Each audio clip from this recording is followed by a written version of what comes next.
Okay, thanks to the organizers. Uh, uh, right, so anyway, so I'm supposed to talk about obstruction bundle gluing, and the references are, so there are these two unreadable papers by myself and Taubes, gluing something, something, something, parts 1 and 2, and the fun part begins in the second paper, section 5. So there, it explains the gory details for obstruction bundle gluing for holomorphic curves in 4 dimensions. But I'm going to start with the simplest non-trivial example I could think of, which is from Morse theory. And that example is on my blog, fleurhomology.wordpress.com, in a posting from July of last year. And I'm not going to talk about this at all, but there's another nice example of similar techniques in a paper by Urkau, Bao, and Kohanda on contact homology, 1412.0276. So you might find that interesting also. So what is obstruction bundle gluing? So obstruction bundle gluing is a way of gluing things when transversality fails, but it doesn't fail catastrophically. So you might not need polyfolds, but it kind of fails, so you need something. And it'll be interesting later to compare this with the polyfold stuff. So Helmut next week is going to talk about the definition of symplectic field theory by polyfolds. So the polyfolds say, well, you can get some numbers, and these numbers satisfy some properties so that you define invariance. But maybe you don't know much about these numbers. But in some situations, you actually want to know what these numbers are. You want to know what's going on. For example, if you have a situation where you know what all the holomorphic curves are, but transversality fails, you want to know what are the numbers with which you're counting these things. And obstruction bundle gluing is relevant to this question, as we'll see. Okay, so here's the Morse theory example I want to start with, because it's easier. And then I'll talk about the holomorphic curve stuff later. So I want to consider circle-valued Morse theory.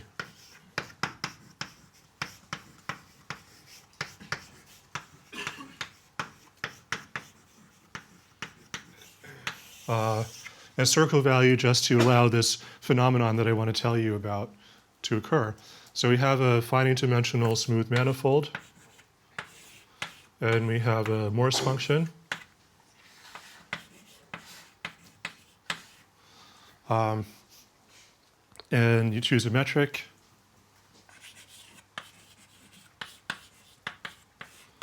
That allows you to define the gradient vector field. And then, so Morse means, I mean, if you have a circle-valued function, then locally its derivative is the derivative of a real-valued function. So locally it looks like a real-valued function. So the same definition of what's a Morse function. Okay, and then you can define a Morse complex where you do the usual thing. You count gradient flow lines between critical points.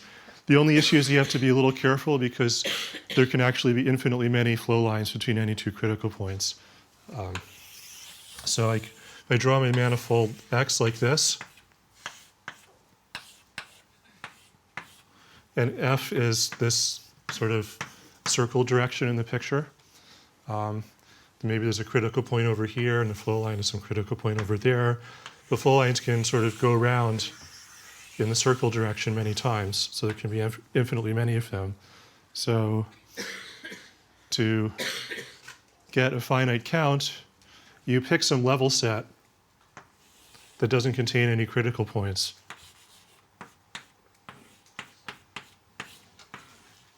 And say it has no critical points in it.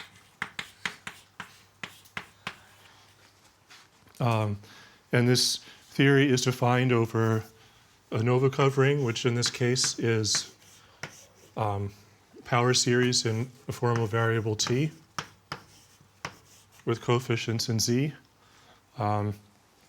And the differential of a critical point, so if P is an index I critical point, is the sum over critical points Q of index I minus 1 of, and then we have the sum from K equals 0 to infinity in the form of variable T to the K times some count of flow lines from P to Q. Let's put a K here. And these are flow lines that cross the level set sigma K times. Okay, so a flow line like this is counted with, T to the 0. If it goes or it crosses this 3 times, it's counted with T cubed. And once you do that, you get finite counts. So then you get circle-valued Morse theory, and it's kind of fun in ways which are completely irrelevant to my talk. Okay, now, you could say, well, is this an invariant? If I do a homotopy of the function f, and if I change the metric g, replace it with some other metric, will I get the same homology? And the answer is yes. And you can prove this by following the usual strategy of defining continuation maps. But for certain obscure purposes, which are beyond the scope of this course, sometimes you want to know in more detail what the continuation chain map actually is, or you want to define an explicit chain map. So you want to know so you want to sort of deform f and g in a homotopy, and maybe at some times during this homotopy it will fail to be generic, and you want to know as you cross that non-generic time what exactly happens to the chain complex.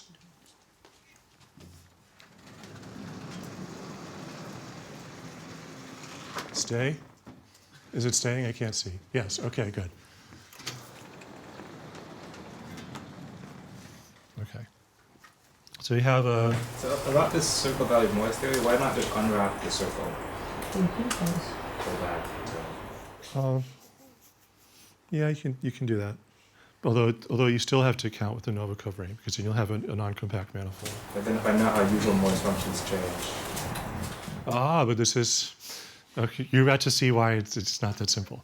Okay, so now I have a homotopy.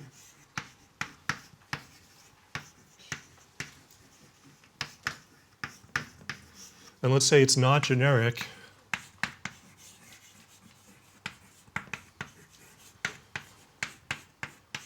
At time t equals 0. And there are various ways it can fail to be generic, but the one I'm interested in is where I have a critical point Q of index I, say,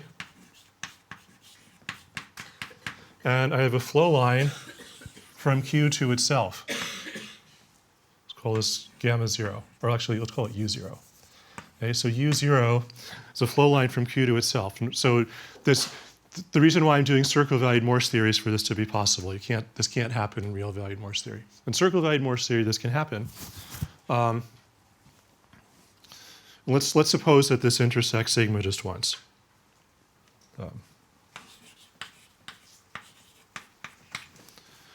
I want to know what's going to happen to the chain complex.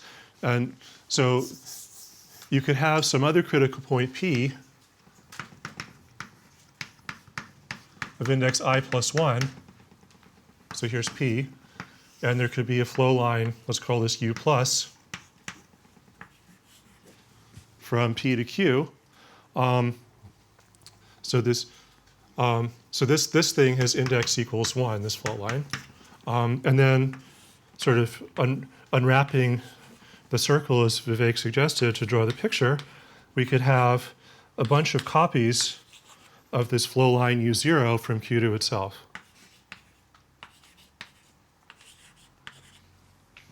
So then we could say, well, here's this pretty non-generic thing. It's a broken thing with many levels. And then if I perturb t a little bit away from 0, what's going to happen to this? So it could happen that for t slightly negative or slightly positive, there's a flow line like this obtained by gluing all this together.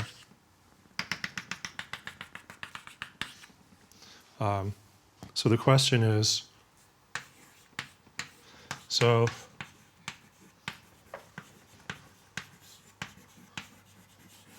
how many ways to glue this to a flow line?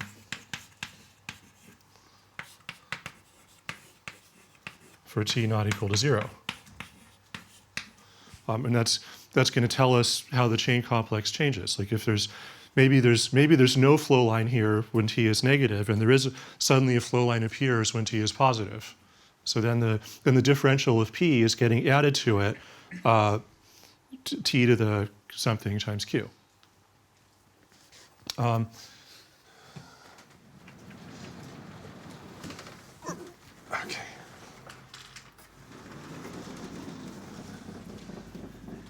So this is the simplest example of a problem I could think of for which we want to do obstruction bundle gluing.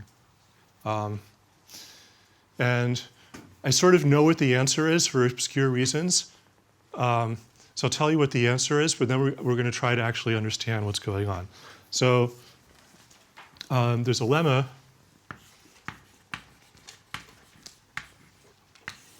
which is that there exists a power series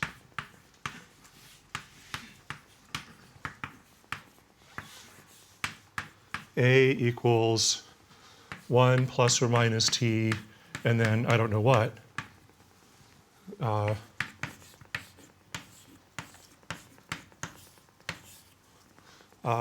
Such that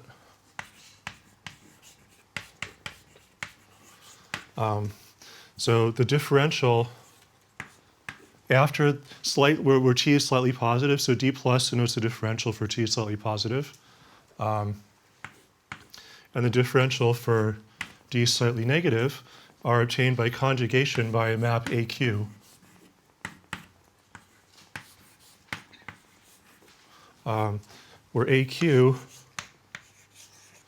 of Q is this power series A times Q, and AQ fixes all other critical points.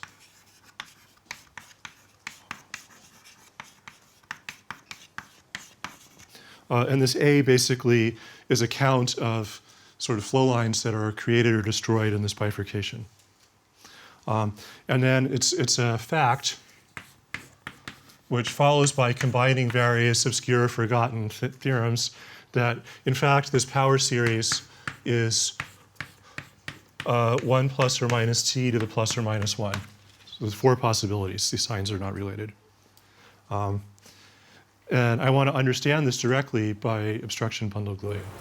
So you're saying you take any generic path that goes through this, and then for each such path, there'll be one of those matrices will apply. Because I was just going to ask you, what's your model for going through? Because obviously if you could go through from t minus to t plus, you could reverse t and go through in the other direction. And you have to have the opposite power series, yeah. Yeah, so we're going to see that this depends on some very subtle data. But the nice thing about the obstruction bundle gluing is the analysis will, if we look at the analysis carefully, it will tell us exactly what's happening. It's very precise. But we have to look at it carefully. First of all, is it correct that t is used in 2 different ways? Oh, shit. Just wanted to make sure that wasn't Right. Let's call this Q. No, I used Q already. Okay, well, we're just going to have to learn to tolerate some ambiguity. We're never going to. Let's make this a capital T. How about that? Is that better? Yeah. All right. Anyone else? Okay. Sorry about that. Also, this lemma, this is a fact I know from the usual Moy's theory, since it only involves the first 2 terms. This lemma? Yeah, so this lemma, it's proved by doing what you suggested and sort of unwrapping the circle and looking at what happens there. Okay, other questions about this? Yeah. Is there a straightforward criterion for which version of A is applied? There's a non-straightforward thing. So we're going to, there are like 4 or 5 different signs, and putting them all together, it's going to tell us what A is. Oh, and by the way, from now on, to avoid my head completely exploding, I'm going to replace this with Z mod 2 coefficients. So normally you have to count flow lines with signs, but I think it's sort of indecent to discuss that in public. So that this sign no longer matters. This sign still matters. So if using Z mod 2 coefficients, A is either 1 plus t or 1 plus t squared plus dot, dot, dot. Okay, so how do we glue this stuff? Well, so let's do a warm-up before we get to this. Let's see. Where is the hook? Ah.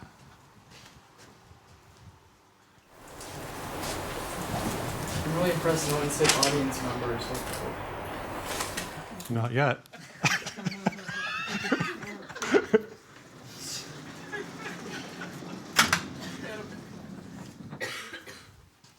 Wait.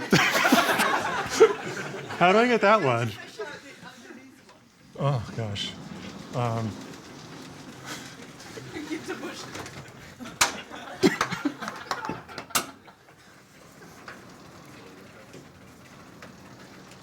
Here you go.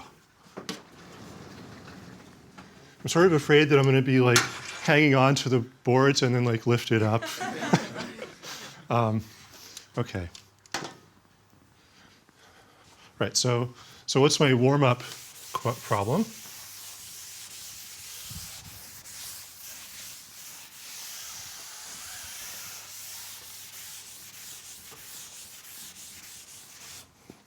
So the warm-up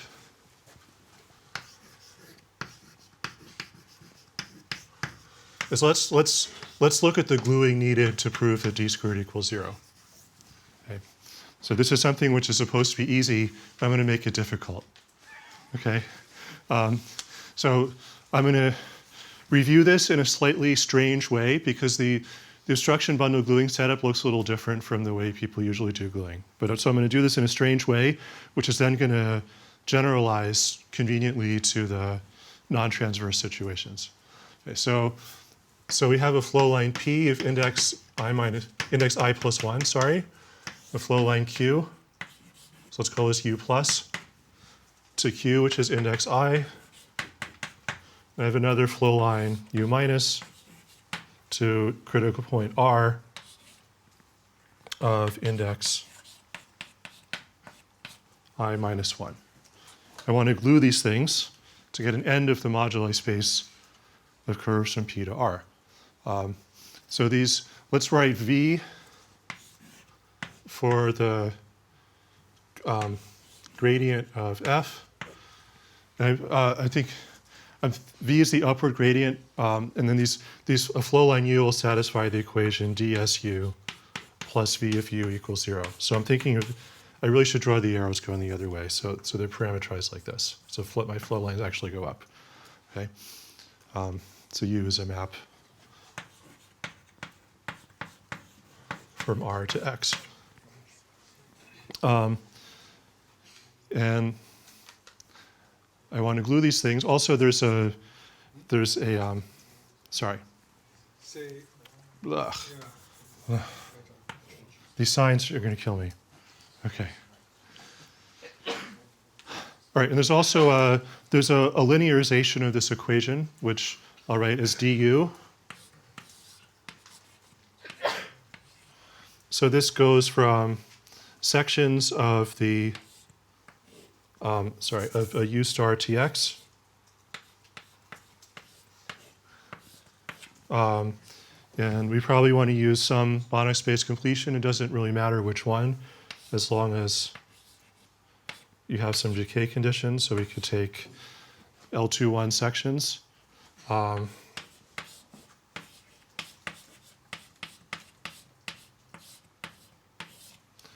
So this is the derivative of this equation with respect to a deformation of u.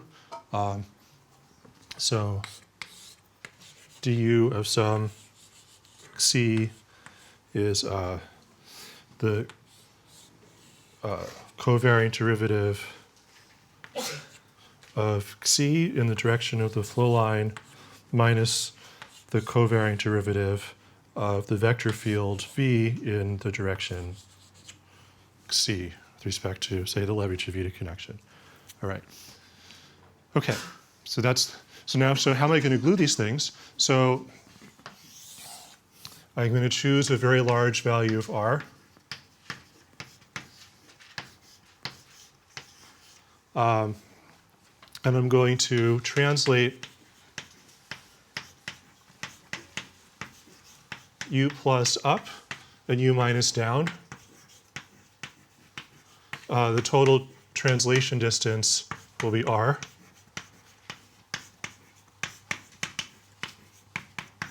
Okay, so I pull these things apart by distance r. And then I'm going to have some cutoff functions. So I guess u plus up by r over 2, let's say. And u minus down by r over 2. Okay. What does that mean? Like, you're translating in the source r or the target x? What is that? Well, it's sort of both, but when u is a map defined in r, so I'm going to compose that with a translation of r. Right, so, right, and I need to choose some cutoff functions. So there'll be a cutoff function beta minus, which will look like this. So here's r over 2, here's minus r over 2. So it's 1 over here, and somewhere between 0 and r over 2, it dies. And then there'll be a cutoff function beta plus, like this. I'll call this parameter s. And the size of the derivative of these cutoff functions is on the order of 1 over r. Okay, and then what? So now, This translation by r, is it making them overlap more or less. So basically, you're pulling them apart so that sort of at s equals 0, they're sort of close to the critical. They're both close to the critical point q.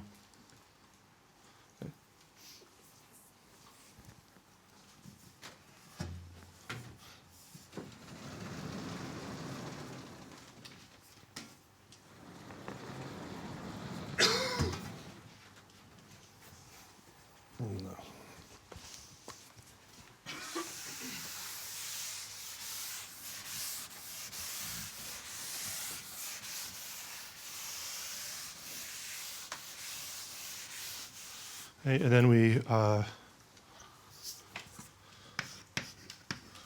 choose a coordinate chart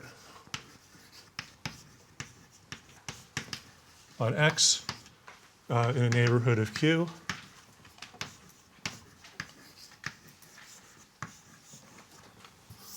Okay, and then we can pre-glue these things.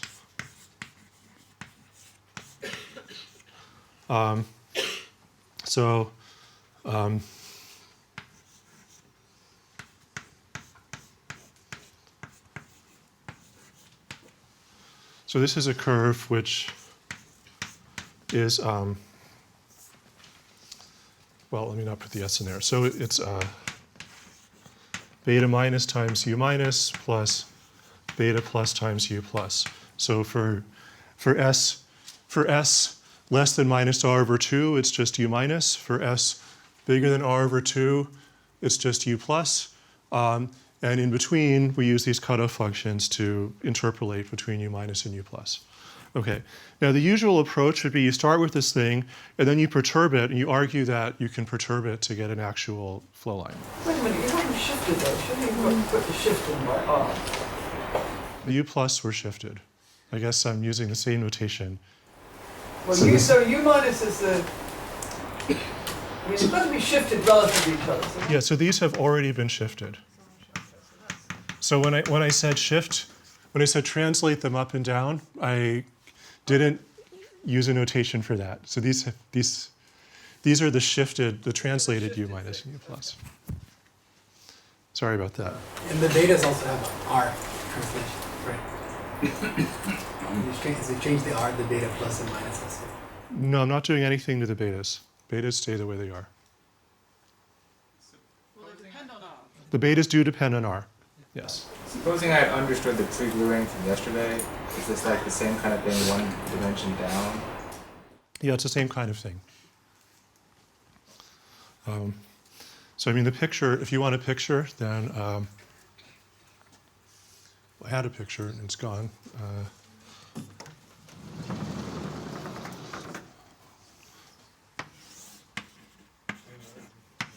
So this is U plus, and this is U minus.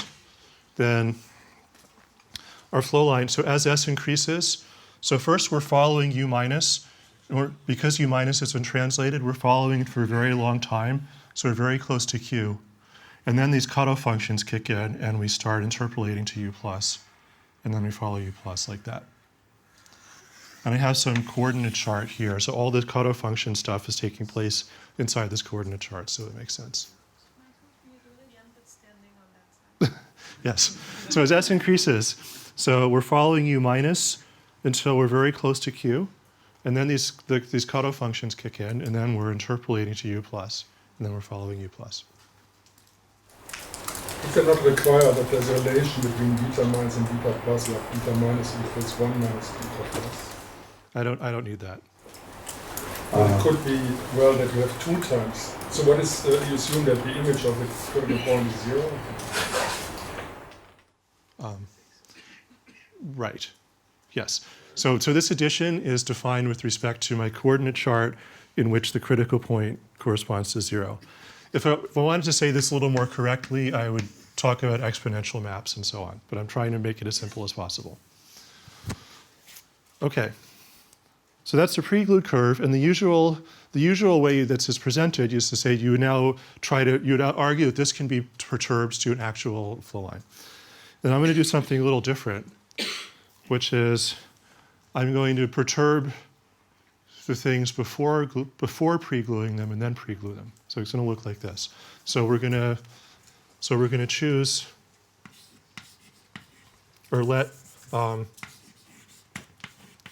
psi plus or minus be small sections, C0 small sections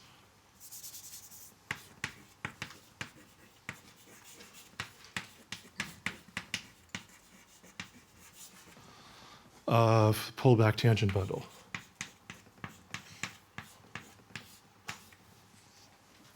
And we're going to look at a curve. So let's consider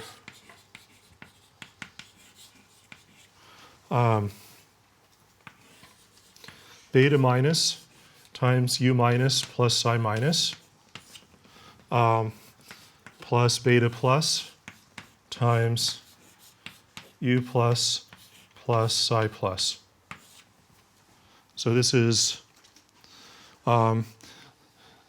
my pre-glued curve, but it's modified using sections of the, well, it's modified both on U minus and U plus. So on U minus, this is perturbed by psi minus. And up here on U plus, this is perturbed by psi plus. And in the middle, it's perturbed by some combination of psi minus and psi plus. Okay. And those are the shifted ones. Yes. So U plus and U minus are always shifted. Okay. And I want to say I want to solve for this to be a flow line. So we're going to solve. So when is this a flow line?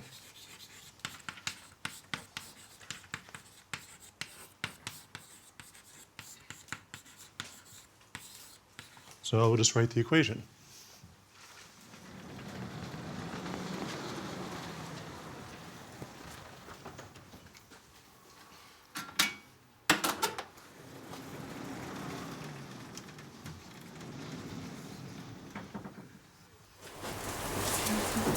done this before perturbing, the answer would have been never.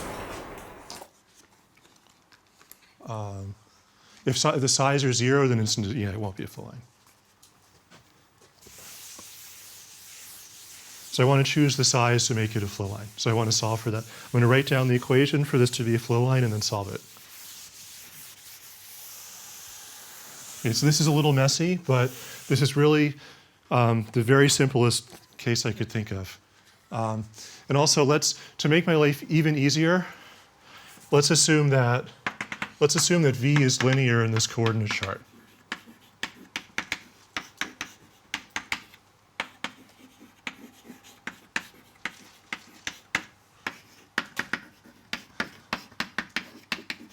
I don't assume that there are some extra terms. In general, in this business, so I wrote these gluing papers with Taubes, and so this is like my analysis training. So what I've learned is basically you sort of write down an equation, then there's the stuff you want, and then there's a whole bunch of crap, and you have to estimate all that crap to show that it doesn't matter. That's so I tried to I'm trying to make this so there's as little crap as possible. Okay, so let's just write the equation. So I have ds minus v of this thing, beta minus times u minus plus psi minus plus beta plus times u plus plus psi plus. So what is this? So there's a ds beta minus times u minus plus psi minus plus beta minus times I probably should be writing the covariant derivatives here, but I'm just going to not worry about that. So ds u minus plus ds psi minus. And there's a similar thing with plus.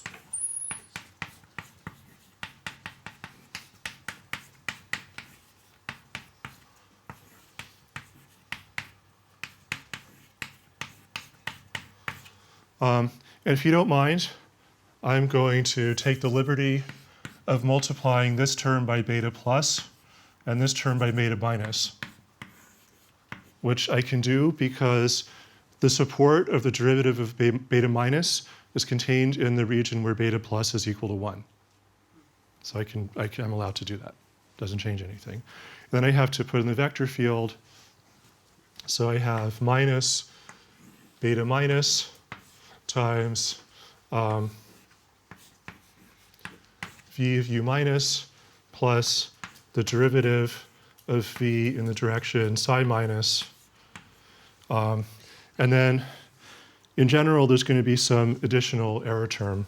I'll write this as q minus of psi minus. So this is basically this is the Taylor expansion of the vector field. So it's the vector field plus its first derivative plus some quadratic term. And then minus beta plus times v of u plus. I thought we agreed that the vector field is linear. Yeah, so near the origin, this only comes up away from outside of my coordinate chart.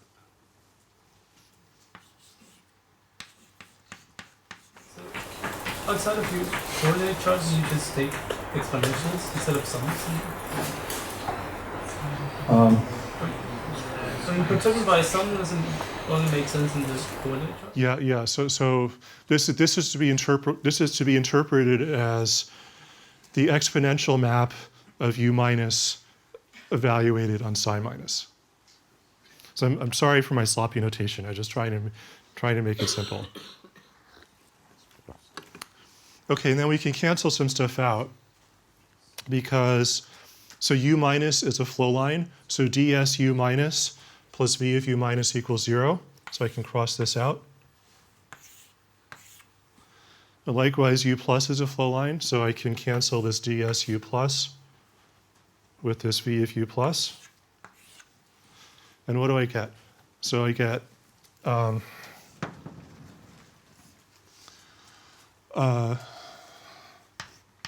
so you get beta minus times, so another nice thing is this term, I really should make this a covariant derivative here. Let me do that. to be a little more honest.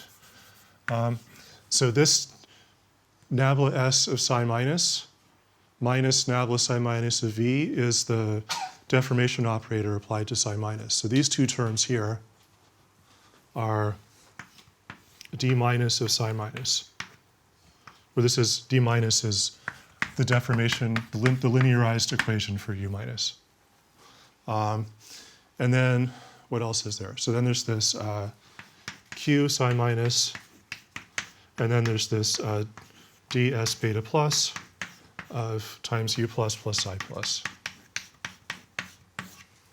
And then there's an analogous thing times beta plus. So I have beta plus times d plus psi plus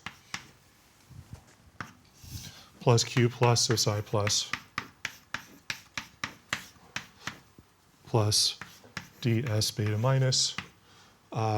I guess these q's I have to subtract, doesn't matter. And then this times u minus plus psi minus. Okay? So this thing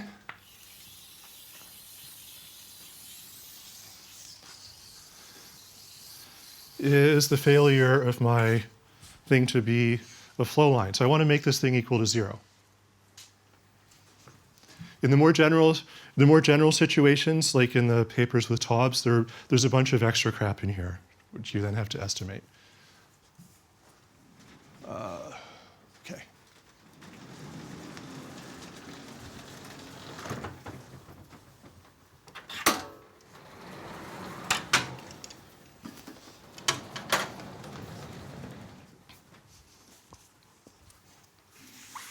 What time did I start? Or how much time do I have left? Started at 10 after, so you have. Okay. 22 minutes? Yeah. Okay, sweet. I can actually get somewhere then. All right. So I'm going to rewrite this as beta minus times theta minus of psi minus psi plus plus beta plus times theta plus of psi minus psi plus. So this is my equation for the thing to be the flow line. And then the first lemma you need is that if R is sufficiently large,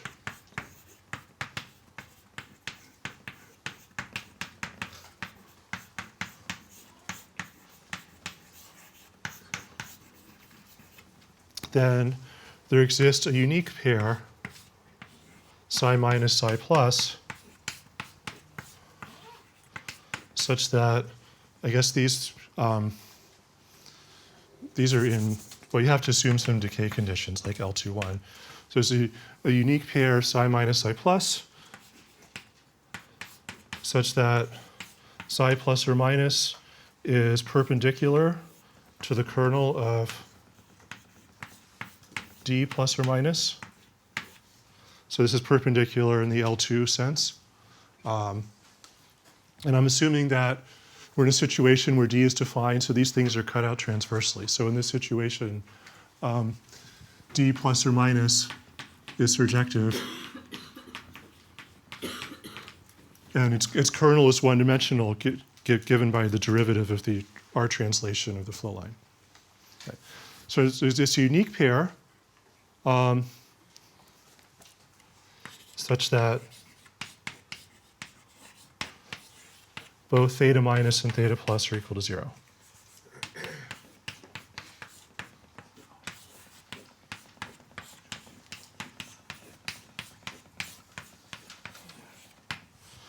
And then now if we have this lemma, then we've glued, because if both of the thetas are 0, then certainly their sum is 0, and so it's a flow line.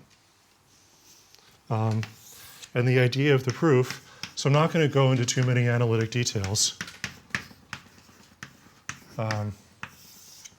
because it will be too messy and take too long, or to be a little more honest, because I don't remember all this stuff from this paper, which was written 8 years ago. It's one of the, the reason why the invention of writing was such a milestone in human culture is that you no longer have to keep things in your head. You can write them down and then forget them. Anyway, the idea of the proof is to, well, let me first rewrite the equation a little bit. So let,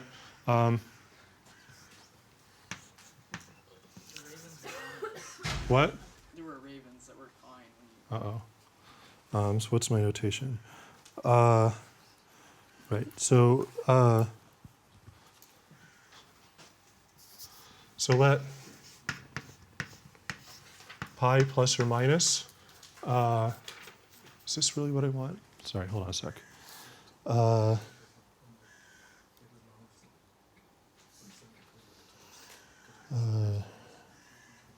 No, actually, I don't need this yet. Okay, so sorry, never mind.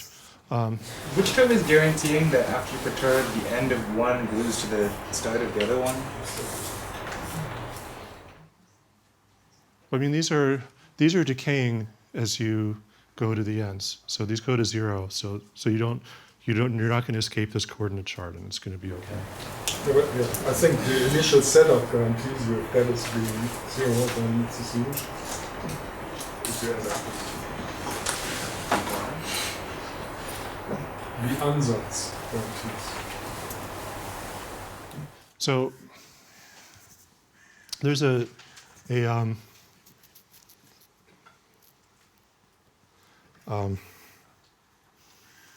so there's an inverse, so d plus or minus inverse, which is going to go to the target. Use your favorite Banach space completion, which will give you an isomorphism to the orthogonal complement of the kernel of d plus or minus. Okay? So I'm going to rewrite this equation. So the equation, so what is theta? Let's look at the equation theta minus equals 0. So this says that d minus psi minus is equal to q of psi minus plus ds beta plus times u plus psi plus. So then I can apply this inverse. So that's equivalent to saying that psi minus, remember I assume that psi minus is orthogonal to the kernel. Okay, so psi minus is equal to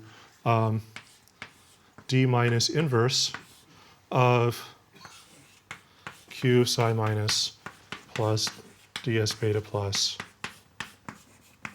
u plus psi plus. And likewise, theta plus is equal to 0 if and only if psi plus is equal to d plus inverse of q plus of psi plus plus ds beta minus u minus plus psi minus. So these are the equations we need to solve. And then you want to use the contraction mapping theorem in your favorite Banach space completion.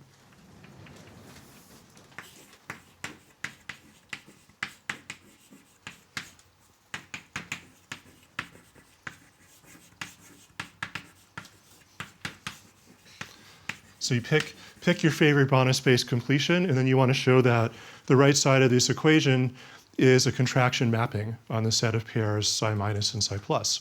If you look at this, well, this term with the u plus and u minus is a constant, so that's fine. Then I have the derivative of beta plus times psi plus.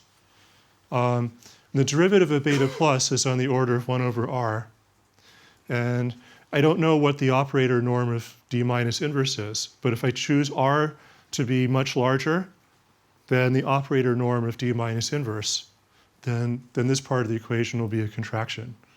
And also, this quadratic term, if you set things up so that psi minus is C0 small, then this part will also be a contraction.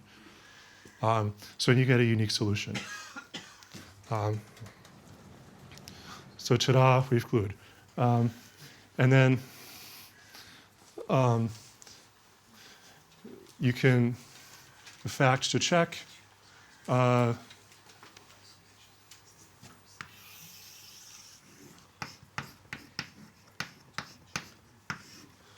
so this construction gives you a homeomorphism from the set of R sufficiently large to the set of gluings. So if you choose two different R's, you're going to get two different glued curves this way. And any curve which is sort of close in the sense of the usual compactness to this broken curve is actually obtained by this construction. And it's a slightly weird construction because if you look at this thing here, so if you look at the psi minus, then when S is large, like up here in the picture, then the psi minus doesn't matter at all. So what we're doing to the curve up here doesn't depend on psi minus at all. And what we're doing to the curve down there doesn't depend on psi plus at all. But still, I'm solving for psi minus and psi plus, which are defined in the whole real line.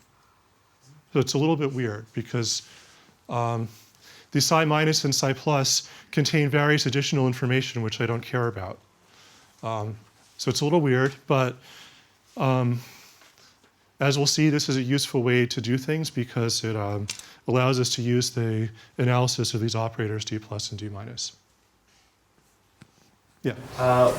So where I can't currently see why it matters if B is linear or not in these.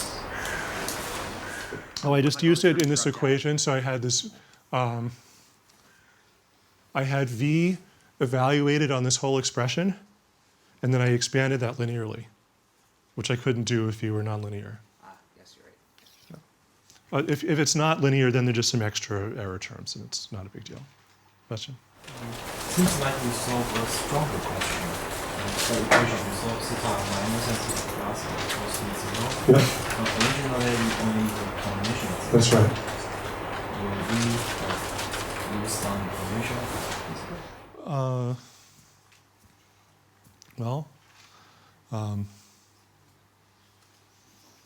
I don't know what to say. Anyway, there's a unique psi minus and psi plus satisfying these conditions. If I didn't put all these conditions on, it wouldn't be unique, and then it would be more confusing. Okay, so now let's do an example where there's an obstruction.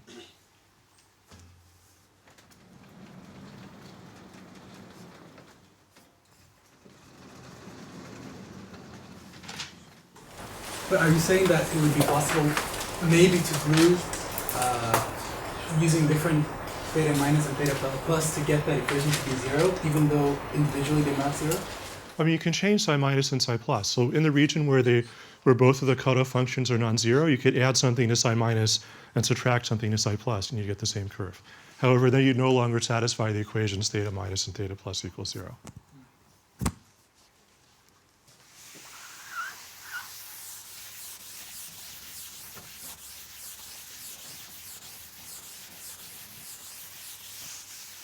Okay, now here's warm-up number 2, and it's going to get a little more interesting. So warm-up number 2, I have a one-parameter family of functions, and at time t equals 0, there's a flow line, an index 0 flow line.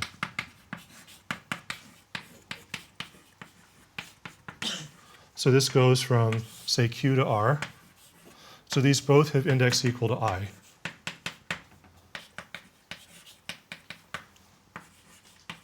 And then maybe there's another flow critical point P of index I plus 1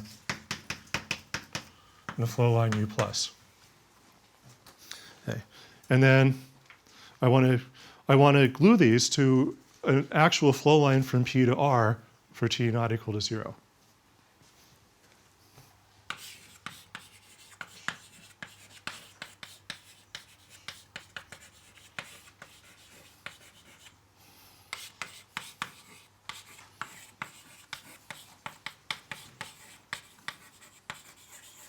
the thing is, you can do this only for one sign of t. So either you can do it for t positive and not for t negative, or vice versa. And the analysis is actually going to tell us which. Okay, so how does this work? So what's the construction? So again, we choose R very large. We translate as before.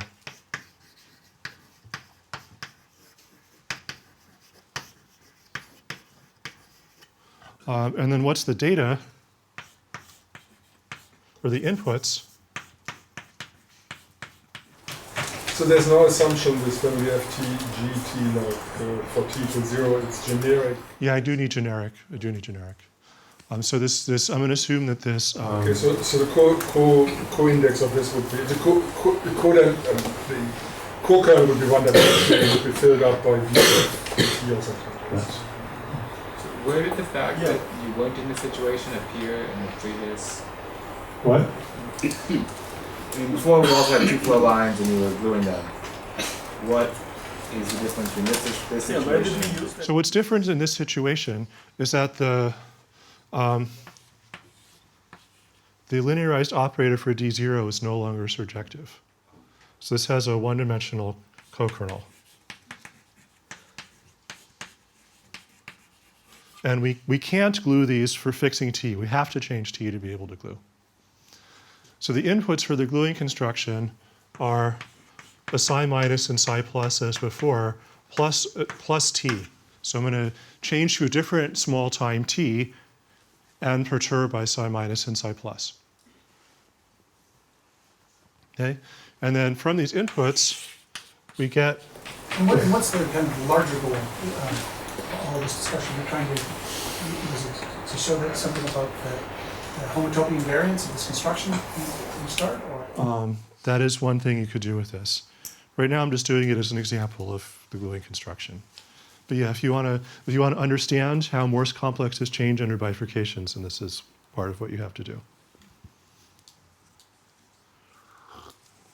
Okay, so then you get a flow line, if and only if, again, beta minus beta minus times theta minus of psi minus psi plus t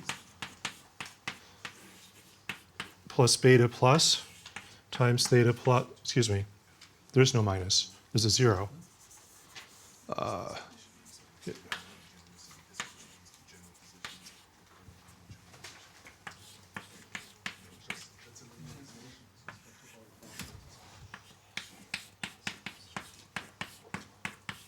Okay, so you can do a similar calculation to this. There's going to be an extra term because when you change t, you change the vector field. So this theta 0 of psi minus psi plus t is equal to d0, 0. So it's equal to d0 of psi 0 plus, there's going to be that ds beta plus of u plus psi plus, and then an additional term, which we'll write as t times v prime, where v prime is the derivative of the vector field with respect to t.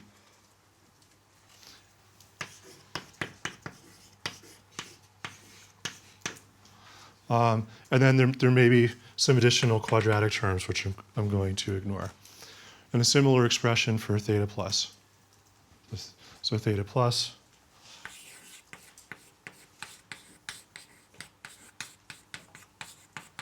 is d plus psi plus ds beta 0 u0 plus psi 0 plus t times the derivative of v plus some other stuff. So you said we use the index differences being 1 for surjectivity, but we don't actually need surjectivity, right? We don't need the v plus minus 2. So we could take orthogonal complement. Right, so we're gonna do something like that shortly. So here, this inverse operator was defined in the whole target space. In general, it will just be defined on the image of the operator. No, well, it will work up to an error, which I'm about to show you. So here's the lemma.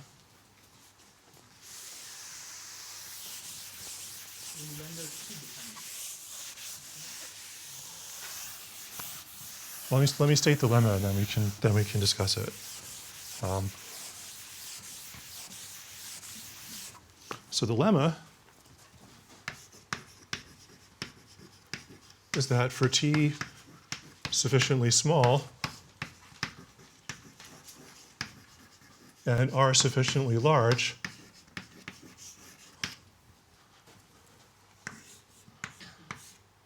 there exists a unique pair psi 0, psi plus, such that,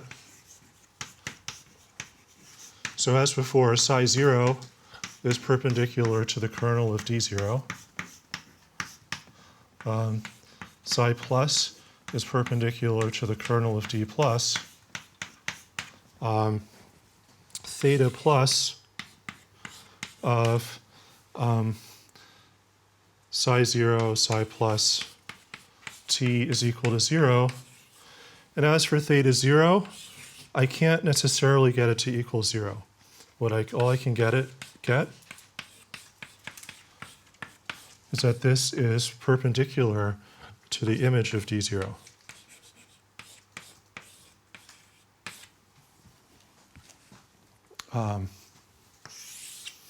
And the idea of the proof, well, I shouldn't have erased this, but the idea of the proof is, again, use the contraction mapping theorem. So when you do that, the inverse operator is only going to be defined on the image. Well,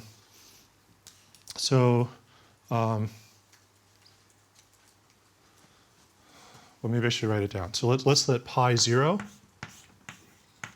be the projection to the image of d0. So then, and then we have a d0 inverse goes from the image of d0 to the orthogonal complement of the kernel of d0. Now we're going to solve an equation that looks like, well, what I want is that pi 0 of theta 0 is equal to 0. That's the equation I want to solve. So I can write this as pi 0 of d0 psi 0 equals blah, blah, blah. And then I can write this as, so now I can apply the operator d0 inverse to it. So I can write this as psi 0 equals d0 inverse of blah, blah, blah. I guess there's a pi 0 here also. So d0 inverse pi 0 of blah, blah, blah. And then you can do the contraction mapping theorems before. But what's the punchline? So I didn't quite get as far as I was expecting to get. So I don't think I'm going to be able to completely explain this example today. But let me tell you what happens. So to glue, I really want theta plus and theta 0 to both equal 0. And I can't get that. Well, I can get theta plus to equal 0, but theta 0, it lives in a one-dimensional vector space. It lives in the complement, in the co-kernel of d0, but it's a one-dimensional vector space. I can't get that to equal 0. So now we have this picture over here.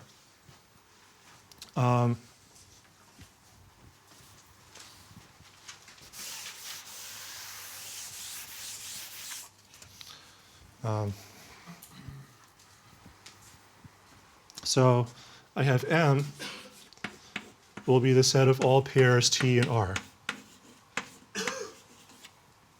And over this I have an obstruction bundle O. So this is a trivial bundle. The fiber over any point is the co-kernel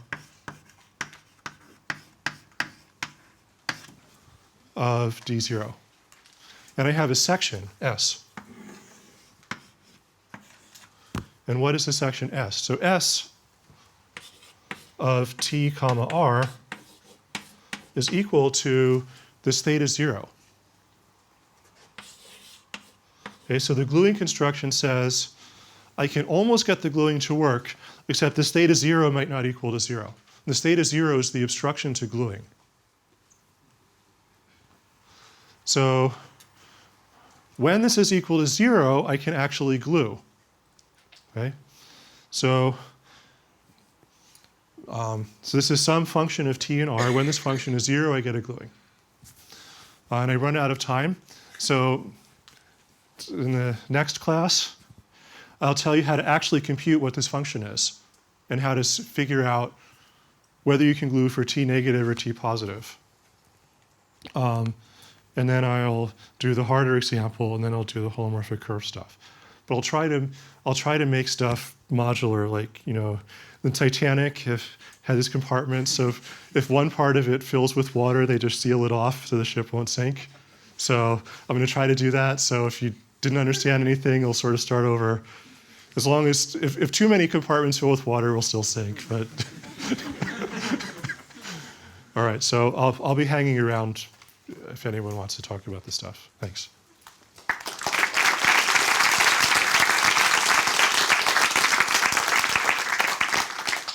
Are you and Chris having office hours tomorrow for this officially? I have no idea. Anyway, I will be hanging around after all of my talks to answer any questions. Call it office hours. Any questions? So, in this example, the D naught doesn't depend on where you are in this space M. Yes. Right? So it's a very trivial obstruction. Yes. Other examples will be less trivial. But this one is, as I said, I tried to make the easiest one I could think of.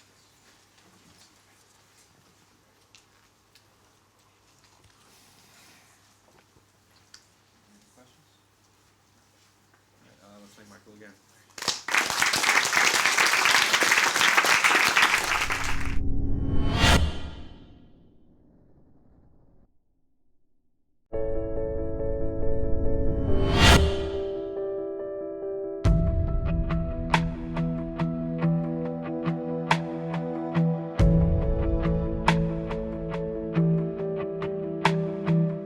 Was this like when I was I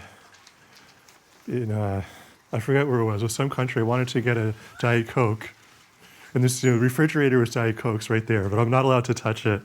So I have to ask this one person who also is not allowed to touch it, but that person can then like call in a supervisor or something who's actually allowed to get it out and then bring it. It's a very complicated process. Right. Anyway. Okay, so today I'm going to finish with the Morse theory and then try to get on to some things which involve holomorphic curves and are related to the polyfold foundations of SFT, which we'll be hearing about next week. So the Morse theory example I had was you have FTGT is a one-parameter family of pairs of a function and a metric on a manifold.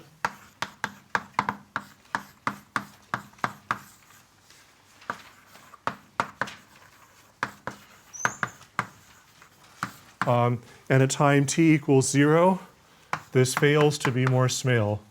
So at time t equals 0, there is a index 0 flow line from a critical point Q to a critical point R. So these both have index I.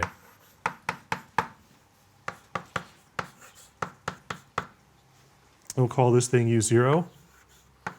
But we'll assume that it's a sort of generic situation. When I say the word generic, that means satisfying various conditions which hold for data in a countable intersection of open dense sets. And the set of conditions may increase as I go along. So here, the so the linearized operator for this U0 is not surjective, but in the generic case, its co-kernel is one-dimensional. And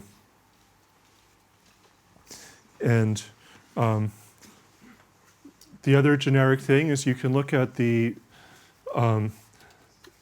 derivative of the gradient flow equation with respect to t on U0. So if I look at sort of d dt of the gradient flow equation as ds minus v on u0, then this derivative at t equals 0 should have a non-zero projection onto this co-kernel. So this is an isomorphism. So this is the generic way in which an index 0 thing can appear in a one-parameter family. And then for t non-zero but small, this will actually be more small.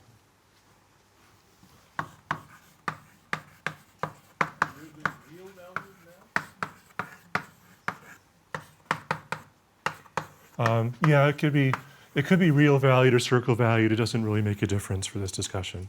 So if you're more comfortable with real valued, let's say it's real valued. That's an assumption, I guess. What's an assumption? That the derivative. Yeah, so these are assumptions. So this whole board is assumptions. And then what I want to analyze is what is the change in the chain complex as we go from negative t to positive t. So in particular, if I have... Are you assuming that there's only one flow line from Q to R, or...? Yeah, so just this one failure of Morse smaleness arises at time 0, which is this one index 0 flow line appears. Okay, and let's say I have another flow line P of index I plus 1, another critical point P of index I plus 1, and a flow line U plus from P to Q. Then we have a configuration like this at time 0. Then I could say, well, so we expect that this can be glued to an actual flow line from P to R for time small, maybe positive, maybe negative. So you want to analyze when that can happen. So in the last time I wrote down the equations for this. So we have gluing parameters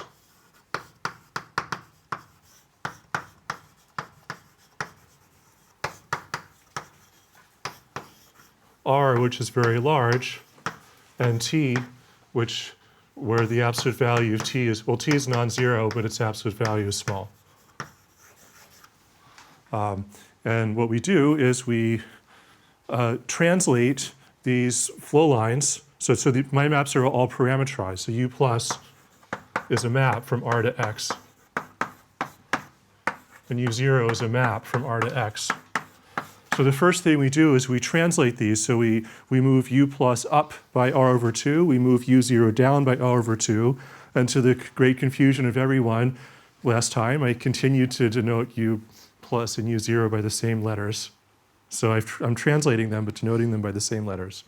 Okay, so we translate U plus up, U0 down. Up and down means 0 is close to Q or far from Q? The image of 0 in the image of 0 will be far from Q. Okay, so this is breaking. I mean, the inverse of gluing is breaking. And what's breaking? So you have a flow line like this for some non-zero time. And when it's close to breaking, what it does, well, actually, I'm going to have my things going up. So it goes up from R, and it's near Q, and then it just sits there for a really long time.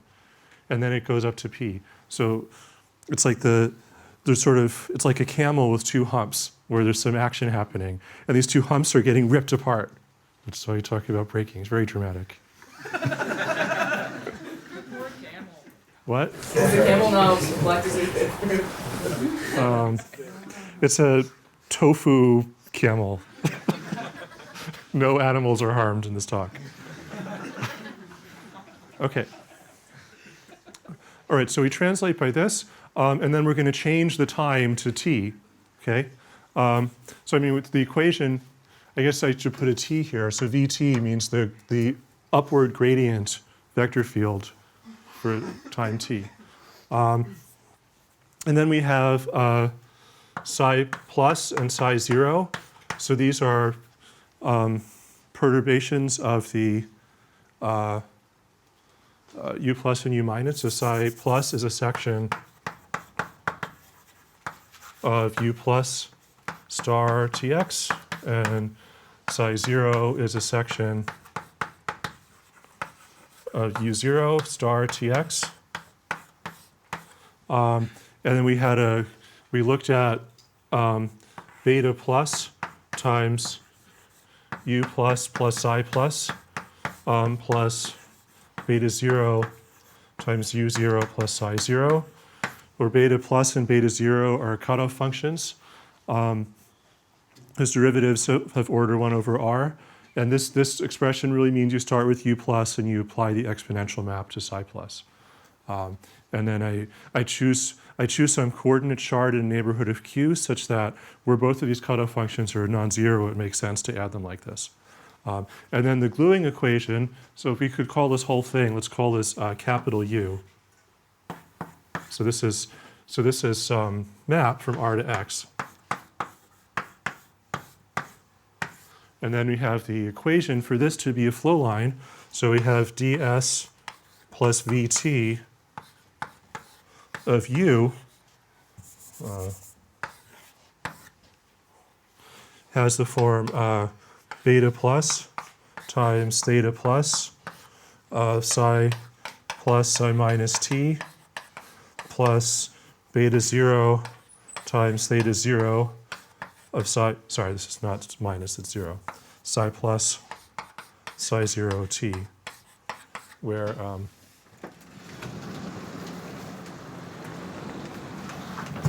did that go to the right place?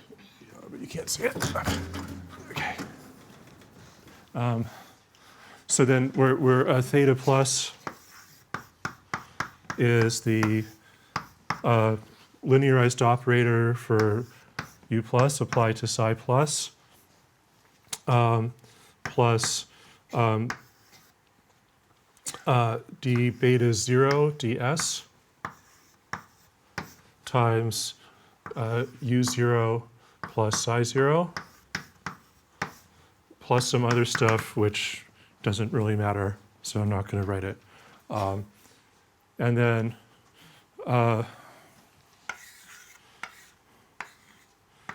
theta 0, well, I guess I could write this here, although it's not going to matter, but we have sort of the plus the derivative of the, well, plus t times the derivative of v with respect to t, because the equation's changing because the vector field is changing. Well, and I guess it's ds minus v, so I should put a minus sign here. And then there's some sort of error terms. And then theta 0 is d0 psi 0 plus d beta plus ds u plus psi plus minus t times partial vt partial t plus some error terms. And then there were some lemmas. So the lemma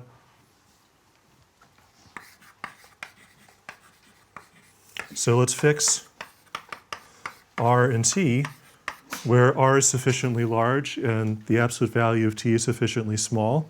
And then there exists a unique psi minus, or sorry, psi plus and psi 0 such that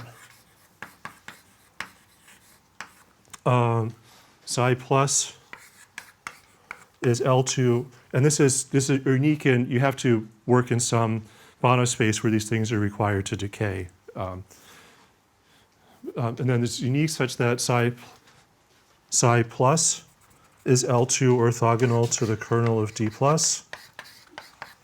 Psi 0 is L2 orthogonal to the kernel of D0.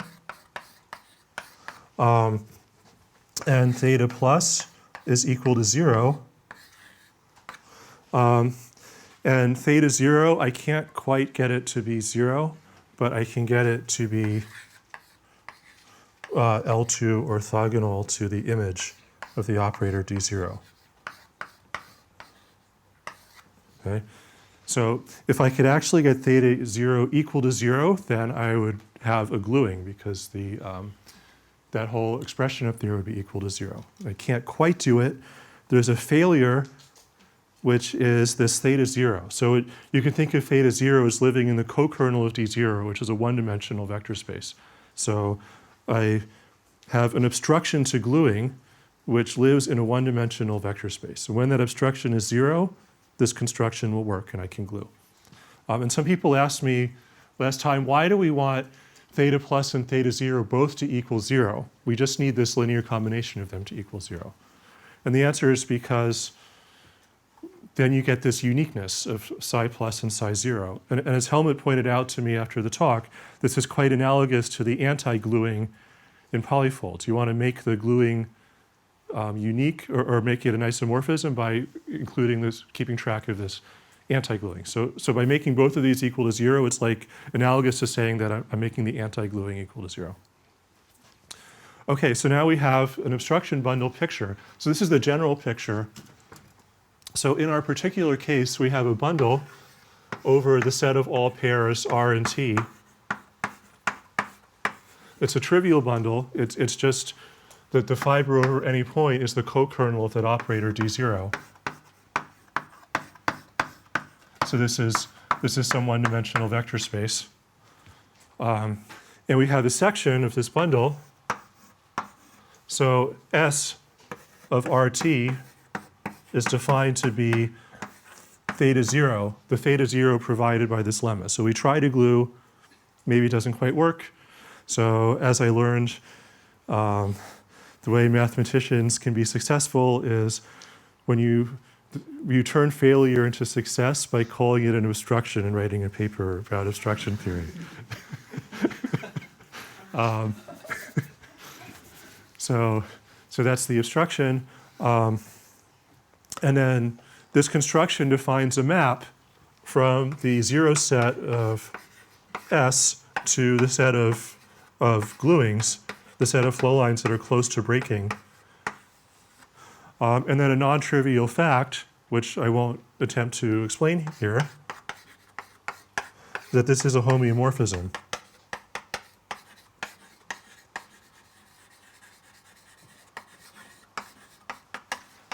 Okay, so all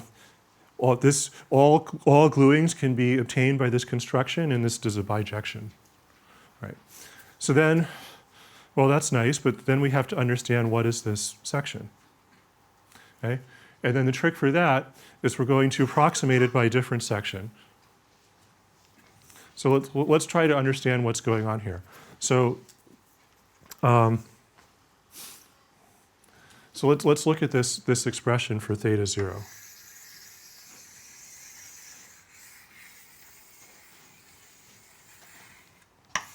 Now, so S of RT, to be a little more precise, is the projection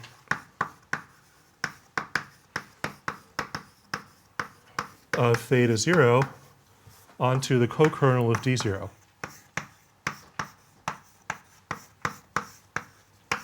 Right? So this first term is in the image of D0, so it doesn't come up at all. And I've got this term which measures the derivative of the equation. That's going to stay there. This psi plus, it turns out this psi plus is very small. It's much smaller than everything else. And the reason why, so I didn't draw the picture of the cutoff functions, but the cutoff functions look like this. So here is, S, here's R over 2, here's minus R over 2. So beta 0 is sort of going like that. And beta plus is going like this. So we can make it so that the region where it's actually getting cut off, let's say this goes from, say, R over 6 to R over 3. Okay. So this is minus R over 6 and minus R over 3. Okay, and then if you look at this equation, the other equation for theta plus, this thing is actually equal to 0. The upshot is that away from this region where the derivative of beta 0 is non-zero, psi plus satisfies an equation which forces it to exponentially decay as you go this way. Right. So psi plus is something over here, but then it has time R over 3, which is a very large amount of time, to exponentially decay before it gets over there. So the psi plus that you see here is heavily exponentially decayed, so it sort of doesn't matter much. So this Let's ignore that. There's some other stuff here, and let's ignore that too. And then This is awesome math. what? This is great for math. Yeah. So then we have an approximate section, and then this u plus, we can also simplify that a little bit. Because well, we have to think about the asymptotics of u plus.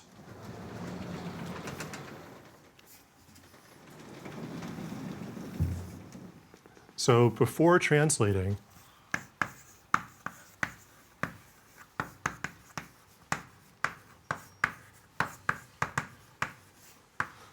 for t sort of very negative, u plus, sorry, not t, s. What is u plus of s? Well, it's approximately e to the minus, in which way is it going to go? This has nothing to do with the section. This has nothing to, I'm just talking about Morse theory right now.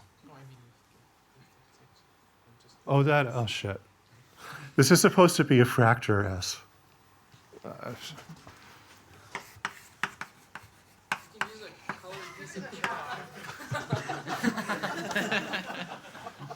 Actually, if I do this, it's going to give me an error, and it's going to tell me I have to use mathfrak.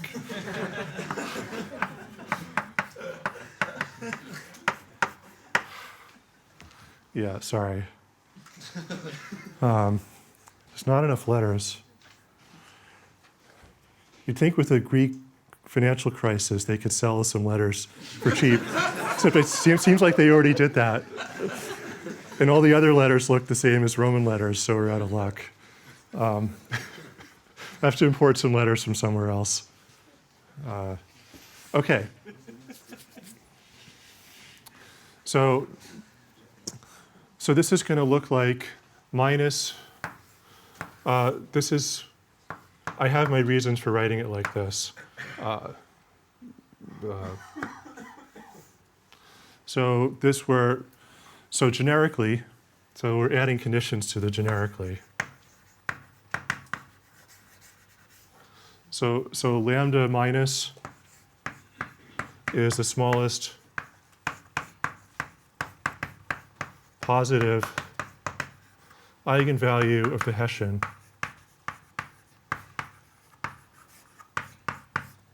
at the point P. I put a minus here because it's associated to the negative end of a flow line. I guess I don't need an absolute value sign because it's positive. And eta is some eigenfunction. And I'm going to assume also, just add to my assumptions that,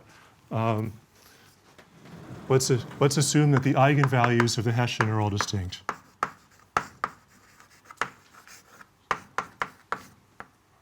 Q, H of Q.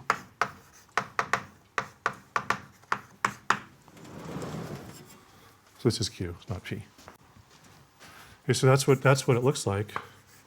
And then after translating, well, okay, so now we have to pair this with a co-kernel, but we've translated by total translation distance of R.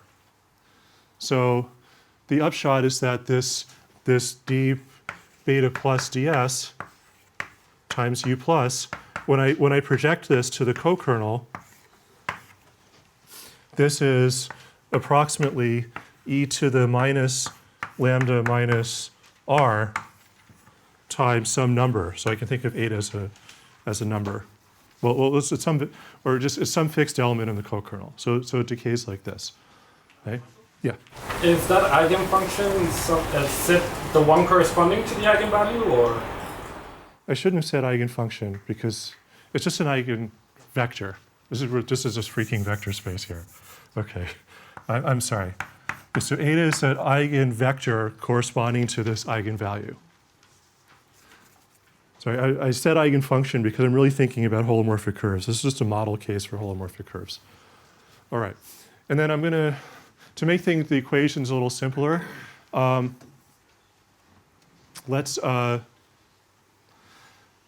I know the derivative of the equation at u0 is an isomorphism to the co-kernel, and let's use this map to identify the co-kernel with R. Okay? So this eta is actually just a real number now. And generically, it's going to be non-zero. And then, so I can define this, what's in the paper with Taubes, it's called the linearized section. And linearized is not really a very apt word because it has nothing to do with linear or nonlinear. It's just a sort of leading order approximation to the section. And I'll call it S0. So S0 of RT is, it's now e to the minus lambda minus r times eta minus t. That's my section. And then the next fact you need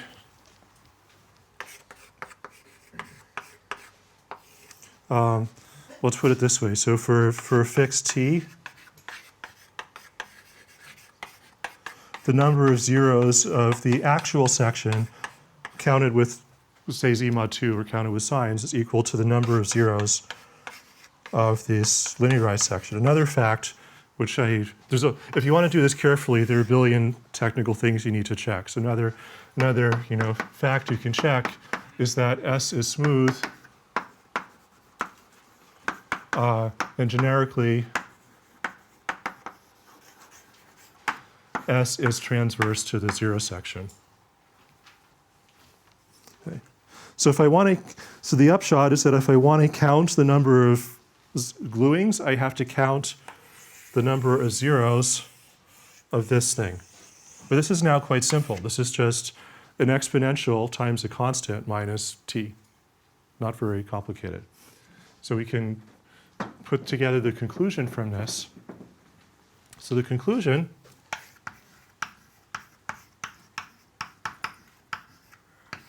is that, so if eta and t have opposite signs,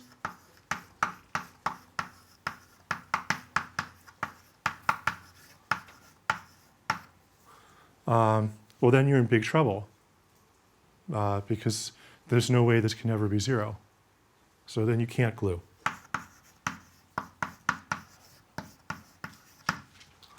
And if eta and t have the same sign, then there's a unique solution R. So to the equation S0 of RT equals 0. So the number of gluings is equal to 1. And probably with a little more work, you could show that there's actually just one gluing. There's no cancellation. Right? So this is sort of what we expected to get. We expected that you would be able to glue this configuration for either positive time or negative time or not both, and that's what we found. And the analysis actually tells us whether t will be positive or negative. To figure it out, you have to look at the asymptotics of u plus, and you have to pair that with a with the derivative of the equation. So you can work. So it tells us completely explicitly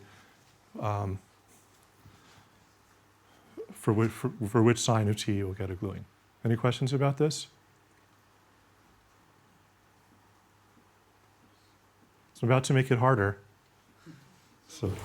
Can you say a little bit more what goes into this second fact, that the number of zeros is the same for the two sections?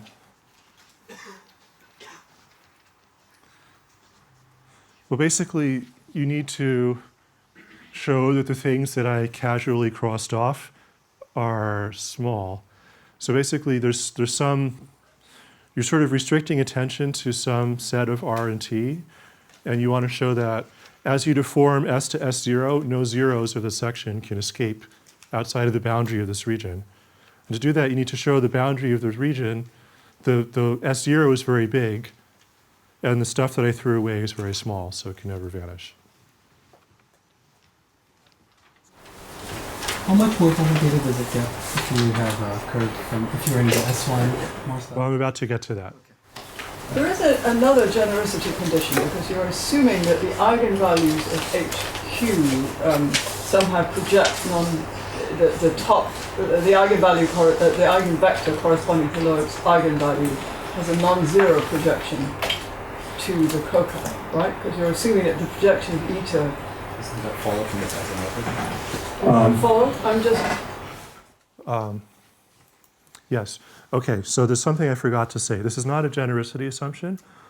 It turns out that if you look at a co-kernel element, you can identify it with an element identify it with the element of the kernel of the formal adjoint. And if you look at the asymptotics of an element of the kernel of the formal adjoint, it has exactly the same asymptotics as this flow line U plus. So the leading eigen. Well, I guess that's something one needs to check, but I think one can disprove that probably. Well, anyway, there's if you look at the asymptotics of the co-kernel element, it has a leading term which has the same form as this leading term over here. So I guess maybe we might need to. It might be a genericity assumption to say that that's non-zero. In the holomorphic curve case, it actually. Yeah, you're right. We maybe need to assume that. I'm sure it works exactly the same. What? I'm sure it works exactly the same as the holomorphic curve case. Yes. So. Yeah. So there's an additional genericity assumption which probably most people in the audience got lost and don't know what I'm talking about. So there's some additional genericity assumption in there. So it's basically saying that the flow line is approaching the critical point with the slowest possible asymptotic decay rate. Right, I was assuming that about U+, but I'm also assuming something about the co-kernel of U0. Yeah, because you're assuming that the projection onto the co-kernel of U0 is not zero, right? So you get this number, eta. Yes. Which is, you're assuming Yes, is non-zero. yes. Right, so that'll be true if the sort of leading asymptotics behaves in the generic way. Right. Yeah, right. I think I'm going to not go explain that point more just to, That's fine. but yeah, you're absolutely right. I forgot to mention that. All right, other questions about this? Yeah. There's somehow an orientation of the co-kernel because if you identify it with power and then the sign matters. Right, so I'm choosing an identification in which this thing is identified with 1. Okay, so the derivative of the equation at U0 is some element of the non-zero element of the co-kernel. I'm just going to call it 1. So I did that just to simplify the equations. Otherwise, I'd have to sort of, instead of thinking of these as real numbers, I'd have to think of them as co-kernel elements and use more notation. All right, well, let's up the difficulty level just a little bit.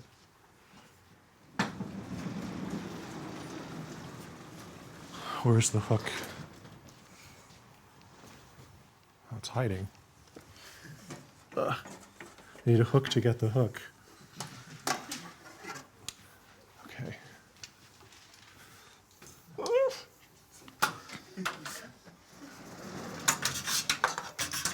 Come on. Yeah, I probably planned this poorly. It's too complicated. I was trying to do it so that the boards wouldn't have the shadow on them, but.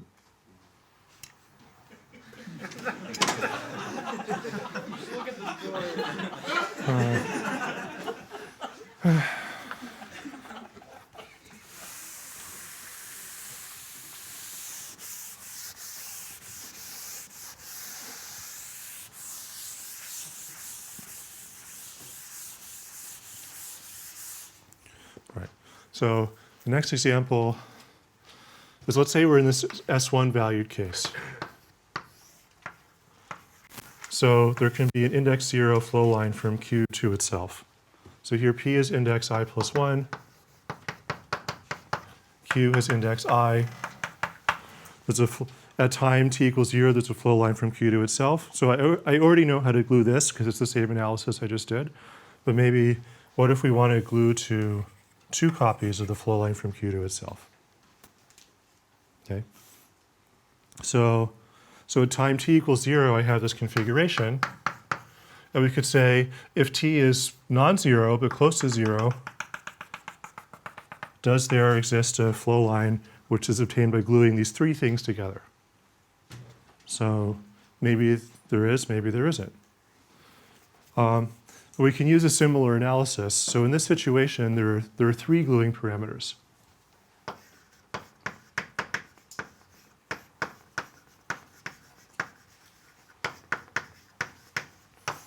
Because t is as before, I'm just going to replace time 0 as time t. And then there's going to be an R1 and R2. So what I'm going to do is I'm going to translate everything. So the total translation distance between the upper two pieces will be R1. And the total translation distance between the lower two pieces will be R2. So I translate everything. I then do the same business. Let's call this U plus and U0.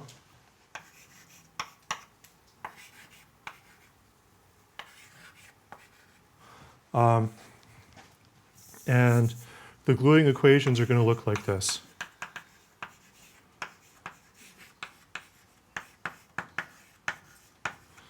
Okay, so you're going to be able to glue up to two elements of the co-kernel of U0. So you're going to have like a theta for here, which you can get to be 0, a theta here, which it lives in a one-dimensional vector space, and a theta there, which lives in a one-dimensional vector space.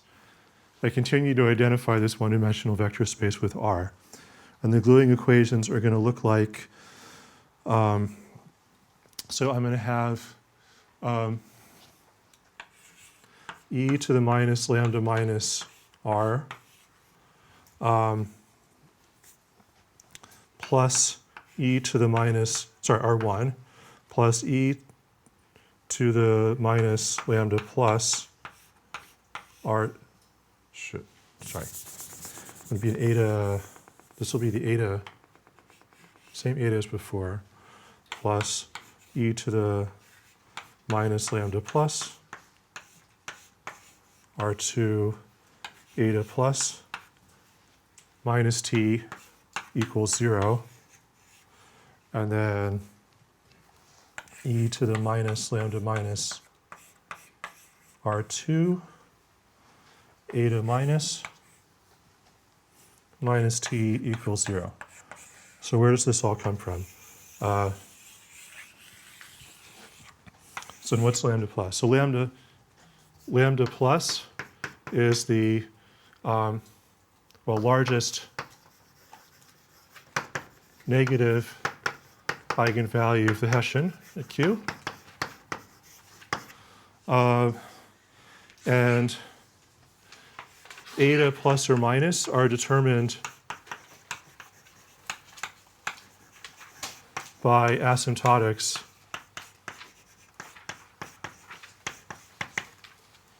of U0 at the positive and negative ends of U0. So the second equation is the same kind of thing I had before. That's the equation you get for this. So here we're looking at the co-kernel of this, and there's a term coming from the negative asymptotics of U0. And then this negative asymptotics is measured by this eta minus. And then this exponential here comes from the fact that I'm stretching these two things apart by distance R2. And then this gluing equation, this eta is determined by the negative asymptotics of U plus. And this eta plus is determined by the positive asymptotics of U0 over here. So those are the equations you get. And this is so these are simple equations, and now you can just analyze them.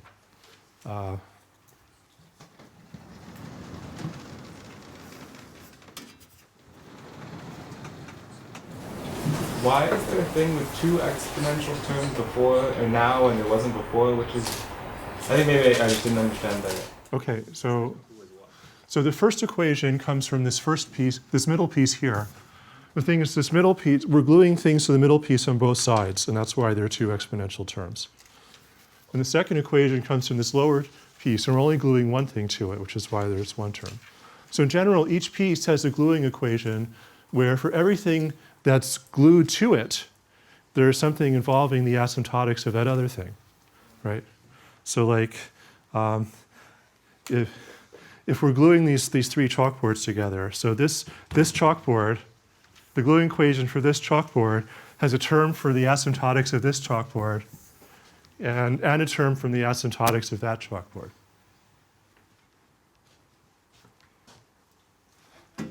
Confused as to what exactly the obstruction bundle and the section are. Okay, so in this case,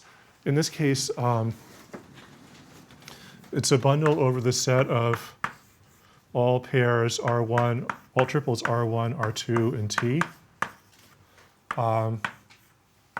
And the fiber over a point is the co-kernel of D0, direct sum the co-kernel of D0.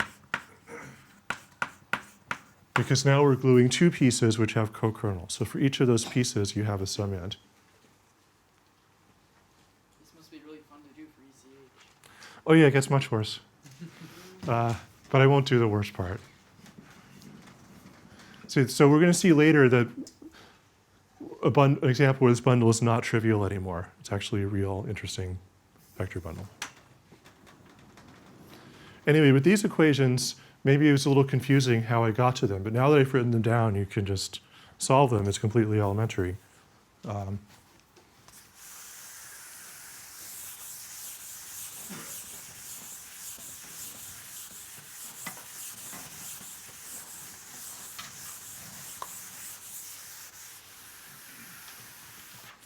So you can solve the gluing equations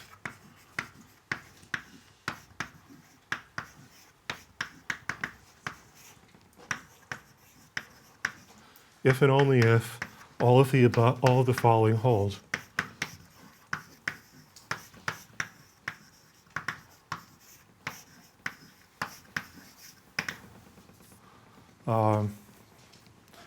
So first of all, eta minus and t had better have the same sign.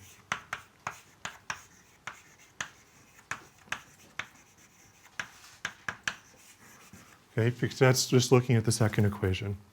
If eta minus and t, so we're sort of fixing t. And the question is, can we find R1 and R2 solving these equations?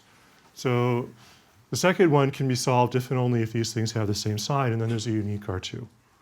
Then you have to look at the first equation, which is a little more confusing. Yeah.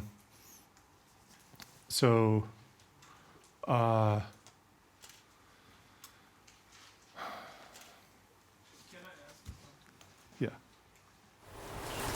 we're saying that that's 1. Doesn't that make d dt of vt minus 1? Which is what we're multiplying t by in the equation. This reminds me of some nightmare I had once. It was like I had some math nightmare about this, and this is reminding me about this. So I've sort of abstracted everything out so this minus sign is sort of long disappeared. So, I mean, you could just forget about this. Let's just call this, like f or something. So this is the equation that I'm trying to solve. And then I'm identifying this with the co-kernel. And then everything, so I sort of trivialized the co-kernel, identified everything with 1. And then these are some real numbers determined by the asymptotics. I don't know if that helps or not.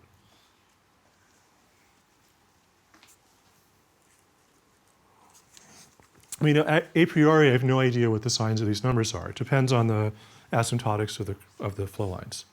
So basically, like you're saying, am I approaching the critical point from this side or from that side? And then in some obscure way, by that identification over there, one of them is actually declared to be positive and the other is declared to be negative.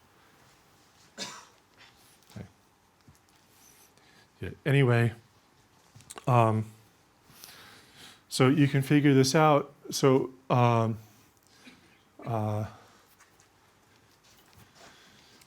well, maybe it's not necessary to go through the whole thing, but there's some more conditions for to be able to solve the first equation.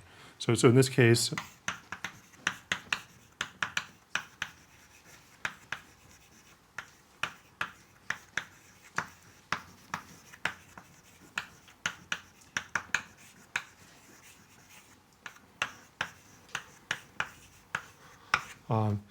and then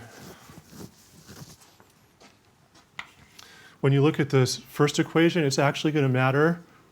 So it's actually going to matter which of these two eigenvalues is bigger than the other. So let me spare you the whole thing because I'm just going to confuse myself trying to do it. But there are more conditions.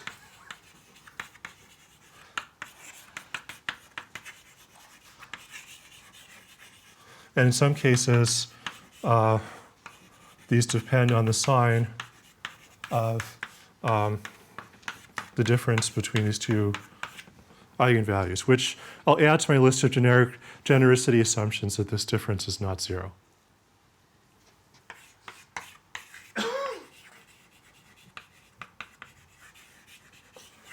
The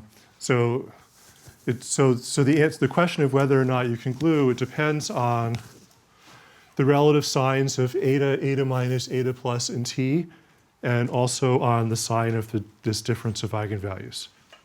So it's like 4 different signs. So there's sort of 16 different cases, and you can just sort of go through and check each one by elementary methods.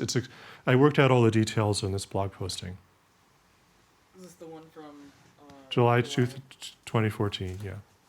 Or at least I worked out the algebraic details. The analytic details, if anybody likes analysis and wants to understand this stuff better, it could be a good exercise to do the analytic details, so sort of to justify all these facts and work it all out. So we did this in the paper with Taws for holomorphic curves, but not in this Morse theory case. And I should also mention that the thesis of Jiayong Li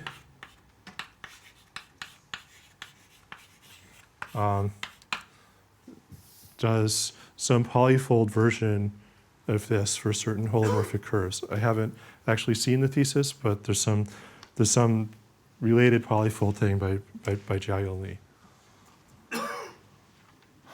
Okay, so anyway, the upshot is we have this configuration we want to glue. We reduce the question of whether we can glue these to solving some elementary equations involving real numbers. And when you can just solve them, so you may or may not be able to solve them. In general, I can tell you what happens. So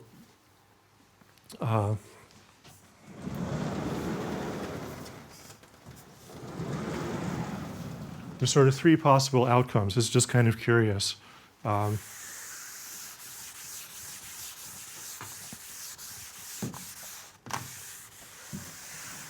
So let's suppose I want to glue to k copies of the flow line from Q to itself. So case 1 is you can glue only for k equals 1 and only for sort of one of the possible signs of t. That's the simplest case. Case 2 is you can glue for all k for, say, for one of the signs and none for the opposite. And case 3 is you can glue for k equals 1 for one sign and k equals 2 for the other sign.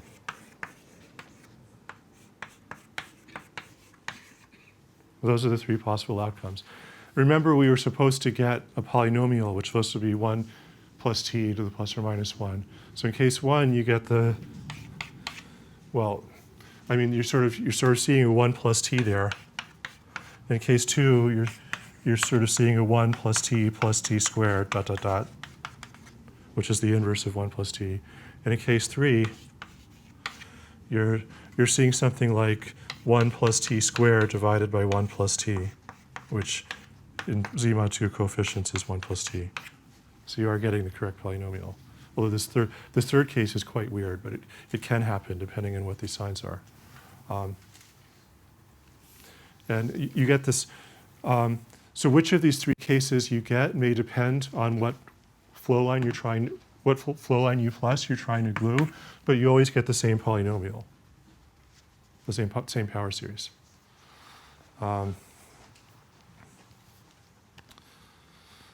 So yeah, so I didn't go through all of the calculations, but I hope I explained the basic idea of how you try to glue these things and you reduce it to some elementary equations, which you can then solve.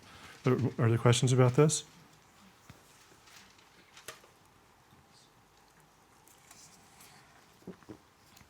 So I think I have 10 more minutes, is that correct? Yeah. All right. So let's just forget all this and start over. So if you got totally lost, we'll just start over. Just forget about all this. Can I ask you one question? Oh yeah. So like you said, it depends on whether the thing comes from one side or the other side of the critical point. What does that mean? How does a critical point have sides? Well, so here's the critical point Q.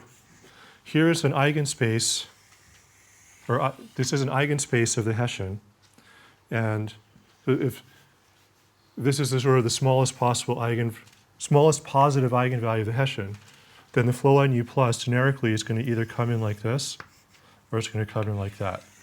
So it'll come in along this eigenspace plus some exponentially decaying error terms. So that those are the two sides. This is a little counter to your usual intuition in Morse theory, because usually you think of a stable or unstable manifold, which has dimension bigger than 1. But when these eigenvalues are distinct, there's a preferred direction, a preferred eigenspace, a preferred line along which you approach the critical point. So that's actually the generic situation.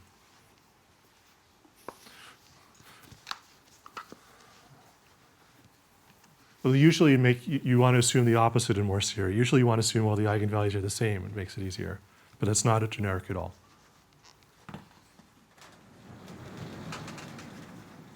Why did you think this would work for ECH?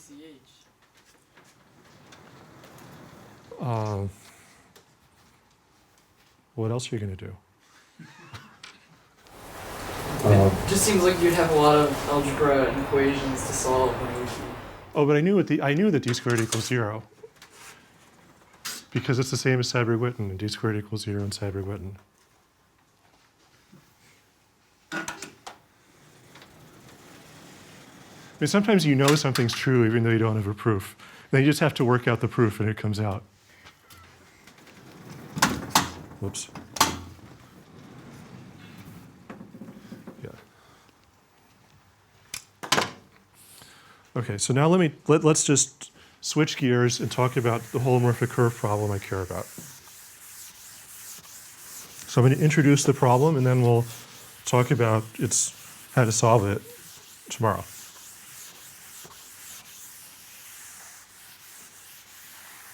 Okay, so we're going to look at a three-dimensional contact manifold. So Y is a three-manifold. Lambda is a non-degenerate contact form.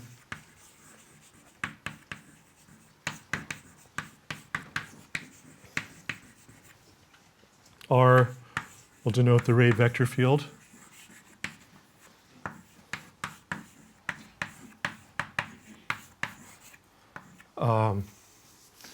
And we'll choose J will be a suitably generic, meaning satisfying an ever-increasing list of desired conditions, almost complex structure. What did you call it? Suitably desired. Desirable, almost complex structure. Well, Desired might not be generic, but you have to make sure your desires are achievable. What? Co-meter. Yeah. Okay. I can imagine doing it like a dating website. I'm looking for a co-meter partner. See how many responses you get to that. Okay. Right. Anyway, so we satisfy the usual conditions, which this is a special case of Chris Wendell's talk, but I want that the J sends the derivative of the S direction to the ray vector field. J sends the contact structure to itself, rotating positively with respect to the orientation on it. J is R invariant.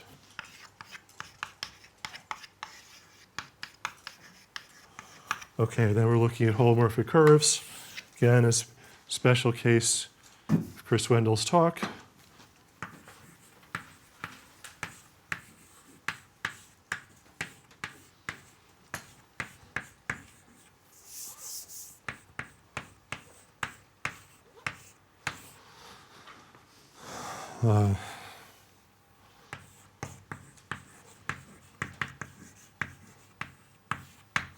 And these will, so sigma is a punctured compact Riemann surface.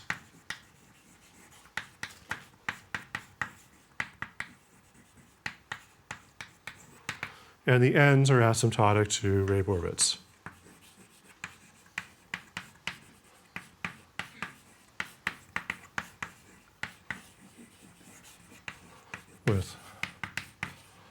With S going to plus or minus infinity. Okay. So these are the kinds of things that one wants to count in the SFT differential. In my case, I count them in the embedded contact homology differential, but I'm not going to assume any knowledge about either of those things. I just want to talk about gluing these things in a particular situation.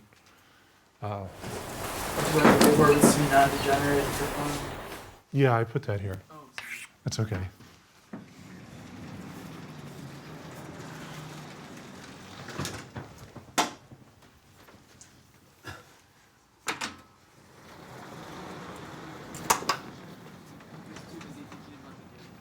Sorry? I was too busy thinking about the dating site.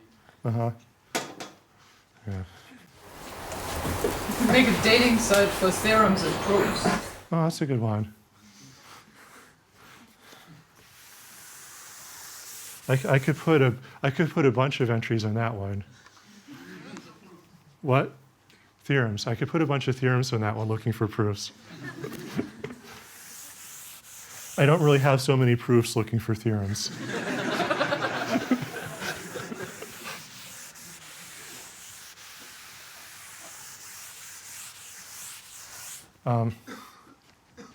Okay, so if you here's the problem. Here's the problem we've got. So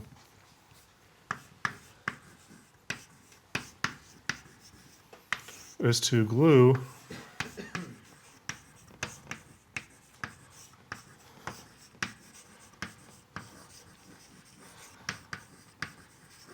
along a branch cover of a trivial cylinder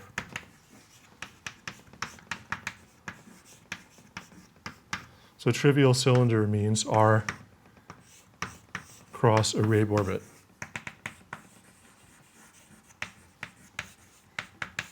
So you could have a holomorphic curve like this. So this has index equal to 1, so it lives in a one-dimensional moduli space, which means that after you mod out by the R translation, it lives in a zero-dimensional moduli space, assuming transversality. So this, so the usual kind of gluing would be, two of these things might break like this along some Rabe orbit, and you want to glue them. Or maybe they break along multiple Rabe orbits like this. and you want to glue them. And that's okay, you can glue these.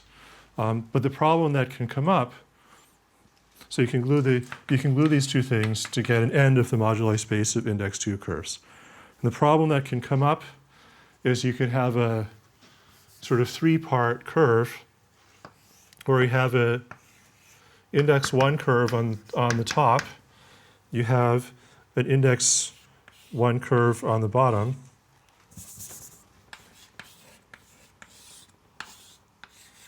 so this index 1 curve has, in the simplest case, it would have a negative end at gamma squared, where gamma squared means the double cover of some simple Rayb orbit gamma. And this lower curve has 2 positive ends, both with the Rayb orbit gamma. And this curve is index 1. So it looks like you can't glue these because they have different kinds of ends, so there's no way to put them together. However, you can insert in here a pair of pants which is a 2-to-1 branched cover of the cylinder R cross gamma. And it turns out that 50% of the time, depending on some conditions, which I'll tell you later, this pair of pants has index 0. In general, it has index either 0 or 2. So sometimes it is index 0. So this whole configuration is index 2. And you could say, can this whole configuration be glued to an end of the index 2 moduli space? And the answer is yes, it can. And you could say, how many ways can you do it? In this particular example, the answer is 1 way. And you can see that by looking at an obstruction bundle. So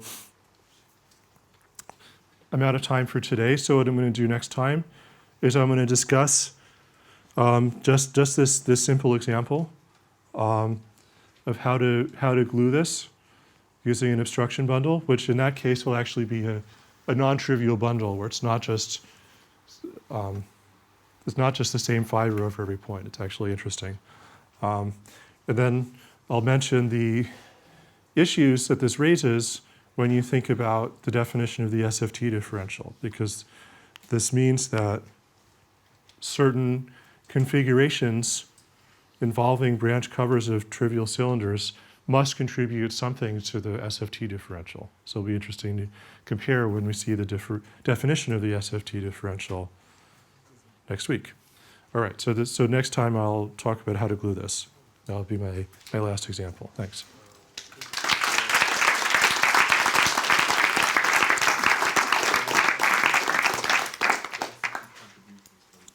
More questions for Michael?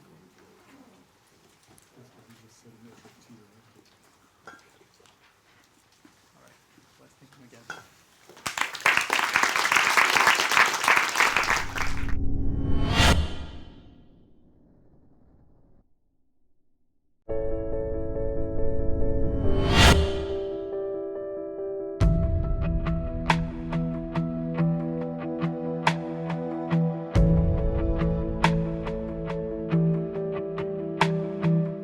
All right, thank you.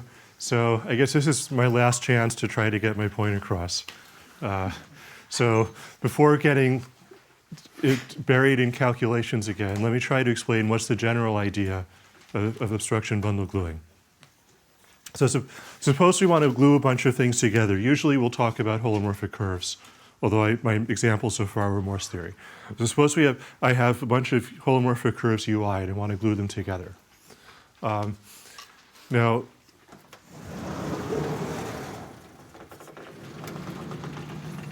so there's some moduli space M. So this moduli space M consists of configurations of the UI together with some gluing parameters. So in general, these holomorphic curves might themselves live in some moduli spaces. So for any collection of holomorphic curves in their respective moduli spaces, and then some gluing parameters saying like how much we translate things, etc., we can try to glue. Now the best situation is where the all of these linearized operators, so di is the linearized equation for ui, the best situation is when these operators are surjective. And then there's no obstruction to gluing, and you can just use the usual construction. Everything's fine. The second best situation is where these operators are maybe not surjective, but their co-kernels have constant dimension.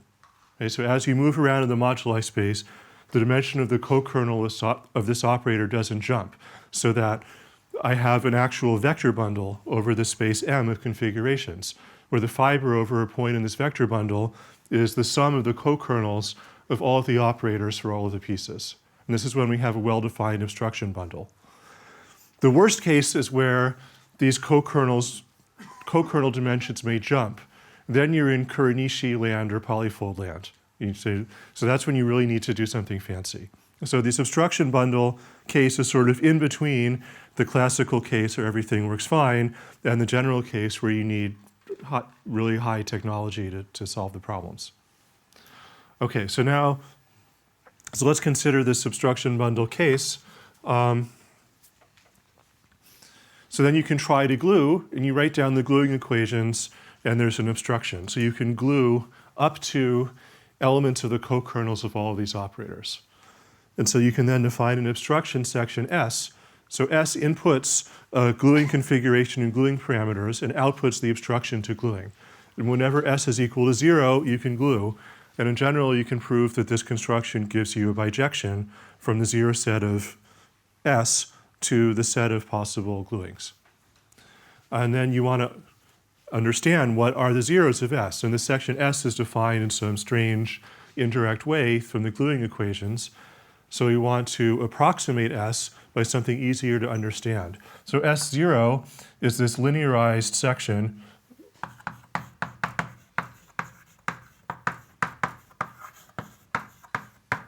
which is obtained basically from taking the leading order terms in S and throwing everything else away. And then you argue, so if you're trying to do some count of the number of zeros of S, then in general, this moduli space M is going to have some boundary. So the gluing parameters can only be in some certain range.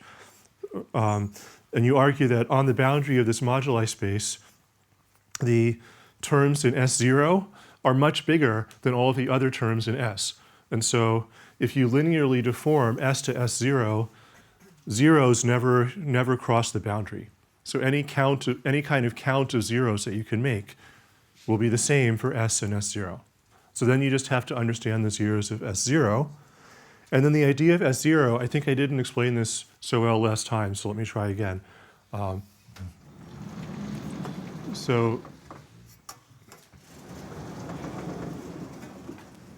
For each of these holomorphic curves, or whatever, that you're trying to glue, there's a component of S0 in the co-kernel of that operator. And that the contribution, so the component of S0 for one of these curves has contributions for all of the things that are adjacent to it, for all of the things that are being glued to it. So if I look at this U5, I want to say, what is the U5 component of this section?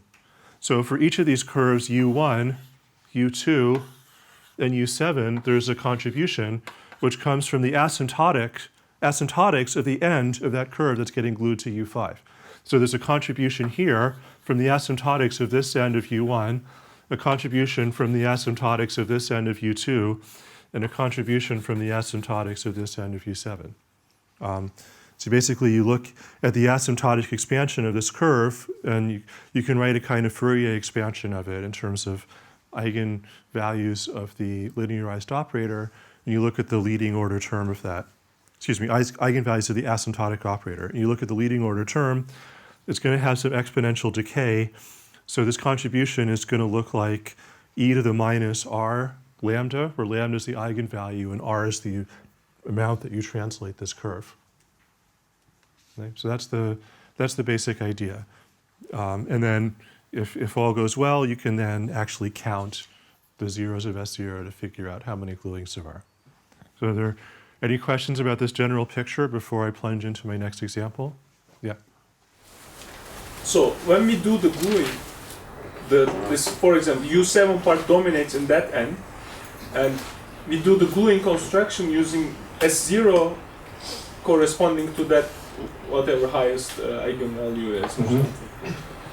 But and then we do it for U2, U1. But I'm confused about how we do the gluing in between these, like in the interior of U5. Like how do we glue the part coming from U2 and the part coming from U7? How does that happen automatically? I'm that confused about. How does what glue to what? So we glue near the connection with U7. So here? Yeah, okay. And then we glue in the near the connection with U2. But those two things should come together to. Well, these don't really interact. I mean, these are sort of far away from each other. But the levels of the building, there's some. So, I mean, there should still be a U5 giving those two gluings, no? So we're sort of doing the whole gluing at once. So we're sort of pre-gluing. So I guess in this example, I've got 3 levels. And these. So I translate these guys up by some large amount. They can move by different amounts up. I translate this one down by some amount, and actually these guys can also translate up and down with respect to each other. And I pre-glue using some cutoff functions, and then I deform using sections of the tangent bundle over each of these curves. And then I solve this whole system of equations for all these thetas to be zero, or at least in the co-kernel of the operators. So somehow in the glued holomorphic curve, in the interior of U5, nothing seems to change. Well, it changes a little bit. But how does that a little bit change happen? I'm missing that point. I mean, there's a section psi 5 which describes how much I'm moving U5 in the gluing. But then we multiply those by cutoff functions, which just die. Well, there's a cutoff function beta 5 for U5, which is supported on U5, and it dies on sort of the ends of U5. And then there's a function psi 5, which tells me how much I'm moving U5. So I am moving the whole thing. And okay. So the obstruction. Okay, I understand now. There is no equation for psi 5 which contributes to this kind of obstruction gluing procedure. That part is already solved. That part is 0 on the nodes. And then for the other, like this psi 2 part, then I get some condition. Something should vanish in this co-kernel of di. Some number, that number should be 0. But for the other one, number is already 0. Yeah, I don't really quite understand. Okay, all right. If you're happy, I'm happy. Okay, other questions? Maybe ask him a second question. How many equations are you going to write down for this lecture? 7.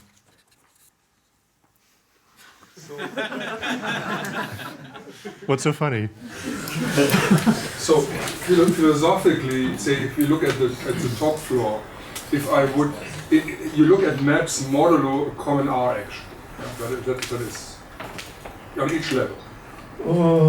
In principle, the object is, if you look at isomorphisms, is a map modulo the image shifted by R in R cross V. Well, it depends what you're trying to do. I mean, you could shift the different components. No, but these are different isomorphism classes of object.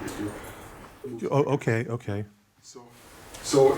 But that would of course in the modularized space be a different point. I mean, so from my perspective, I think basically you glue isomorphism class.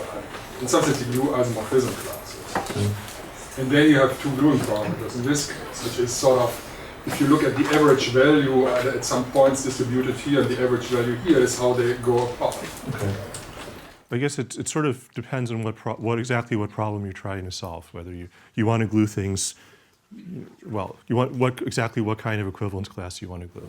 So am I right in thinking in this picture there are 2 gluing parameters? Well, from Helmut's point of view, yes. From my point of view, there would be more, because there'd be 1, 2, 3, 4, 5, 6 gluing parameters. But he counts sort of moving this thing on a level against each other as the same, where I don't. Yeah, so then I have more objects there. That's where the parameters then come from. Maybe think the definition of the SFT moduli space also counts those as differential themes. Okay. All right, that's fine. So let's just not, fine. So from that point, if you're trying to solve that problem, then there are just two gluing parameters. Yes? I think the modular space would be the same. Ultimately. So, I guess a tangential question. So, again, you're assuming the dimensions of all the co-kernels are the same. Is that right? So then, what about like? I guess you also need that the dimension of the co-kernel on like the interior of the moduli space is also the same. Well, I'm not sure what that means. I mean, each of these pieces lives in some moduli space which is not breaking or anything. So this U5 lives in some moduli space of unbroken things. Right. So presumably that's like a piece of the boundary of some larger moduli space. Yeah. So this whole configuration is part of the boundary of some moduli space, and we're trying to understand how many ways can we glue this boundary or corner configuration to something in the interior of that moduli space. All right. So let's do an example. So I'm going to talk about a non-degenerate contact 3 manifold.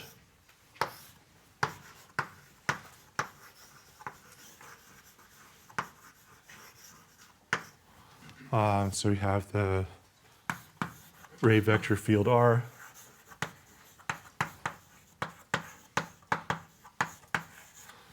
We have J, generic, almost complex structure on R cross Y, satisfying the usual conditions, which I wrote down last time. We want to glue holomorphic curves in R cross Y.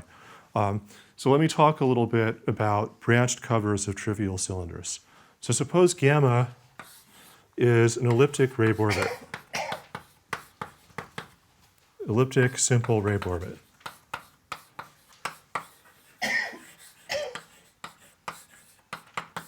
So what does elliptic mean? Well, here's my orbit gamma. So it's a periodic orbit of the vector field R. And you can look at the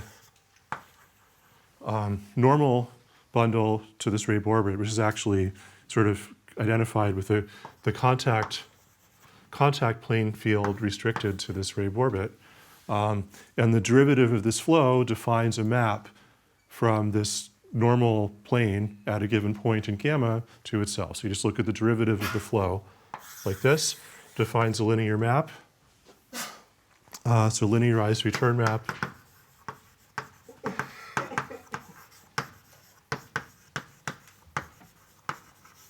From the contact plane at some, say, gamma of 0.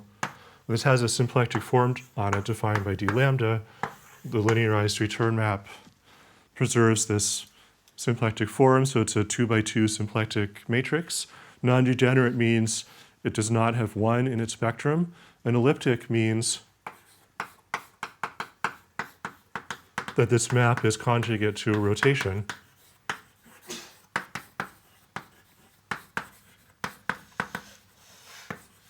By some angle 2 pi theta. So theta is sort of like a rotation number of this orbit. And the non-degeneracy of the orbit and all of its multiple covers tells us that theta is irrational. And then we have the trivial cylinder.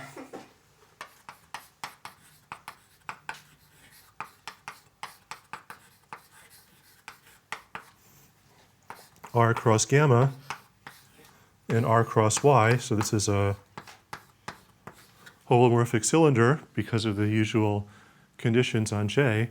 Then I want to talk about branched covers of this trivial cylinder.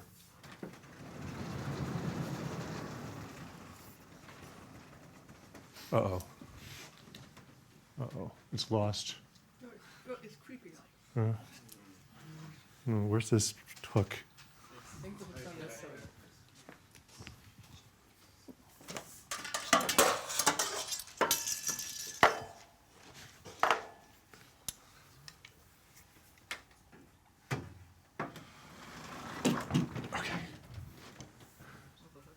Bring the other 2 dots. Yeah.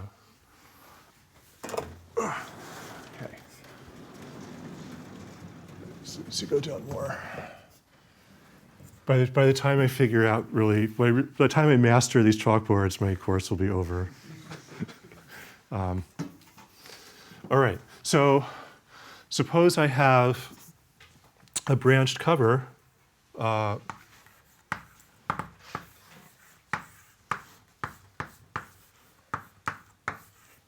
this is a degree D branch cover of the cylinder, where sigma, let's say, has genus G, is connected in genus G, and let's say it has positive ends of multiplicity A1 through AK. So in other words, if I, so here's R cross gamma,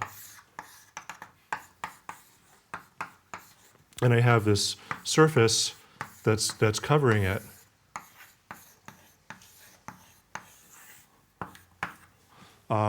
So each end of this surface is going to give me a covering of the sort of end of the cylinder of some multiplicity. So the positive ends of multiplicities AI, the negative ends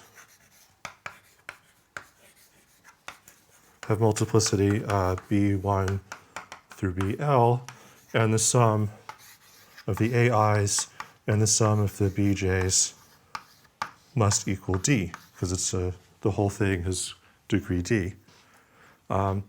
So this has a complex structure on it pulled back from the complex structure on the cylinder. This is a perfectly good holomorphic curve. It's a nice example of failure of transversality. It's like so Chris Wendell did the sort of a version of this for closed curves in his talks, and this is a sort of relative version of that. So why does the transversality fail? Well, what's the Fredholm index of this curve? So the index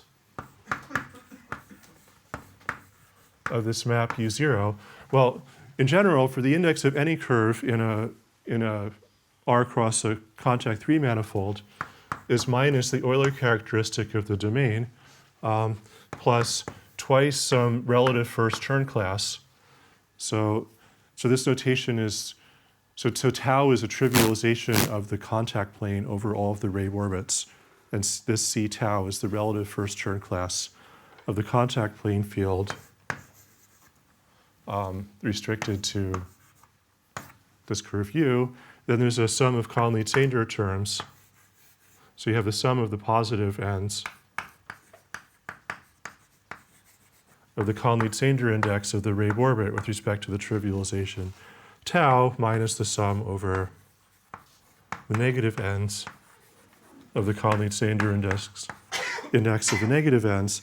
The same formula works in any number of dimensions, except the minus chi gets replaced by n minus 3 times chi. Okay. Now in this particular case, I can just use the same trivialization for everything coming from some given trivialization of gamma, and then excuse me, the trivialization is psi trivialized along altogether. So tau is a trivialization of xi over the ray orbits. So the index of U0 is minus Euler characteristic of sigma, and this first Chern class goes away if you use the same trivialization of gamma. So then I have plus the Conley-Sanger stuff. So what that comes out to be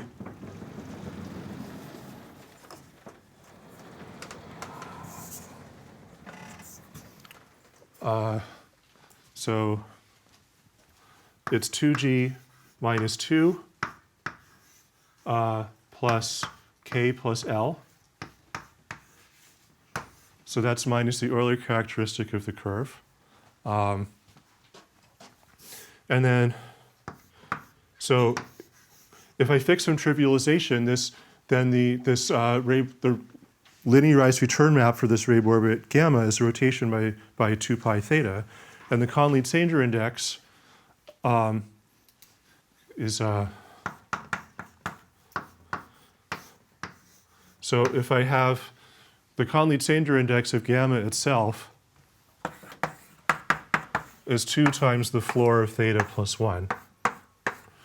And then if I'm looking at an AI fold multiple cover, then that has the linearized return map for that as a rotation by AI times theta. So I get 2 times the floor of AI theta plus 1.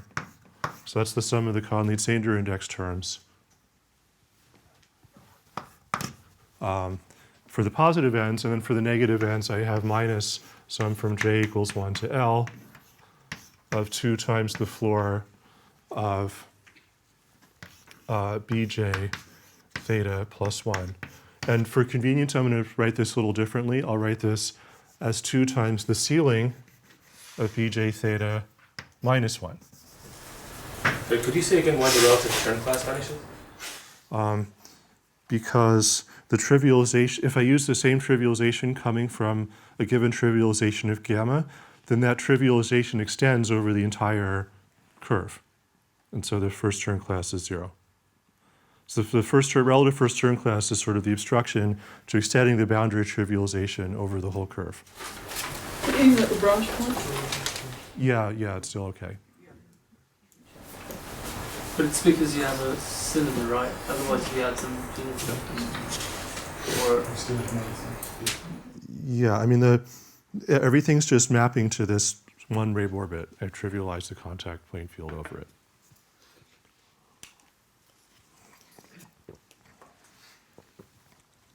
Okay, so now I can, I did that sorry, that's not the way I wanted to do it. Excuse me. Let's let's keep this the floor.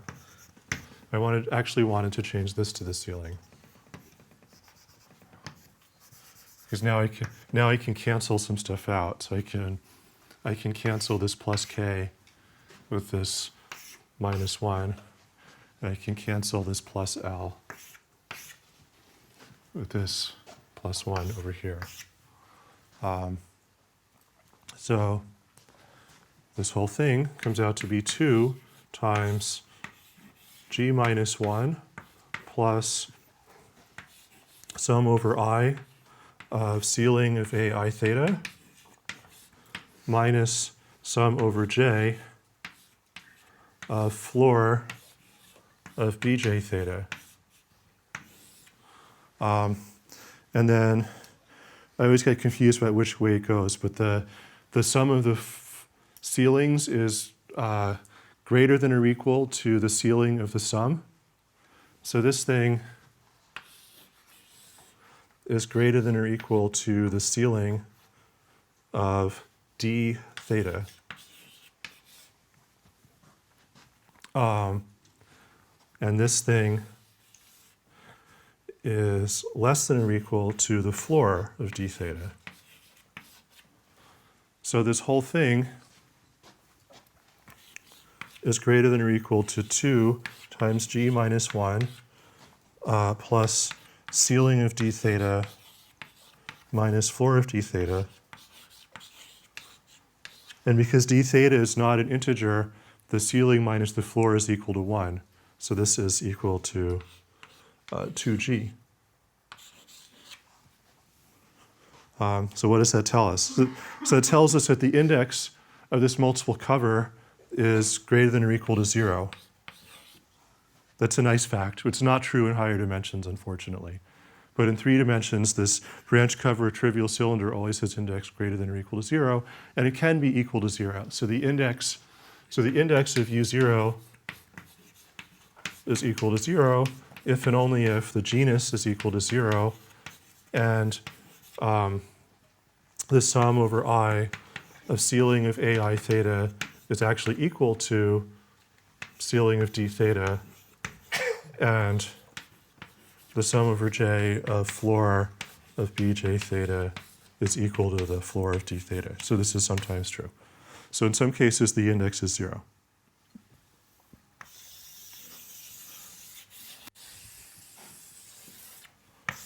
All right, so little combinatorics just for comic relief here. because the analysis, we need some jokes in between all the analysis. Okay. Great. So why did I tell you this? So what's the situation we can have?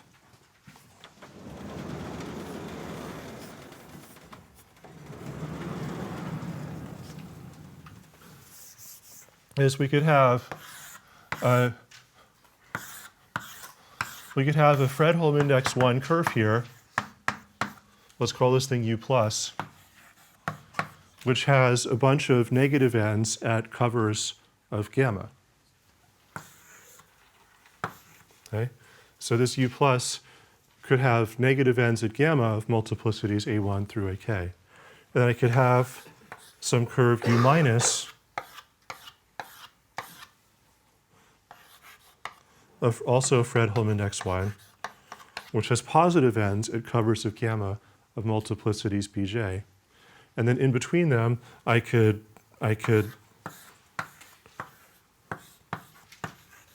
have this curve U0, which sometimes has index 0.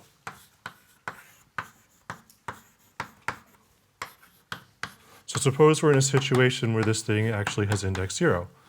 So then, in principle, maybe I could glue this configuration. And I want to know how many gluings there are.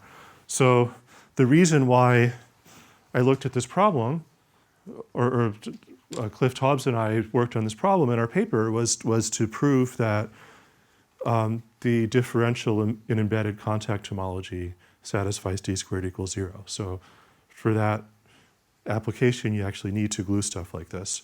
Although in our paper, we actually did something much more general. So we glued more or less anything of this kind, even much more generally than what's needed for embedded contact homology. We also did orientations very carefully, if you ever want to read about orientations. Very carefully. Because yeah, question? Does it have to be cover of a trivial cylinder? Maybe there's more different pieces that go to different parts of him. I guess then it would.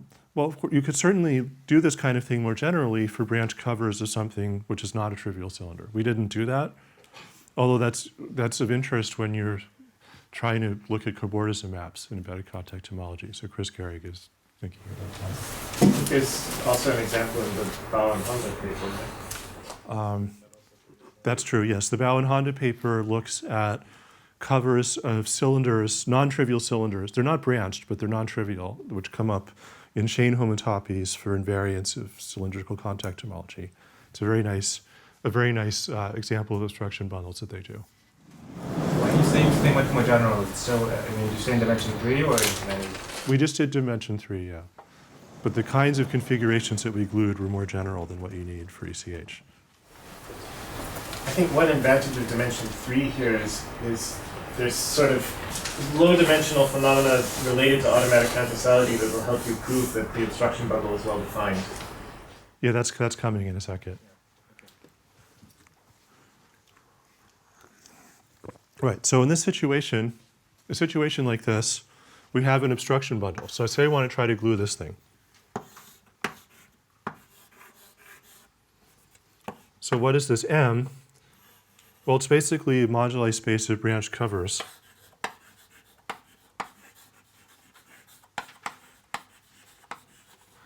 So this, the reason why this is an example of failure of transversality is because the dimension, so the moduli space of all such curves U0 is a manifold of branch covers of the cylinder, and the dimension is 2 times the number of branch points.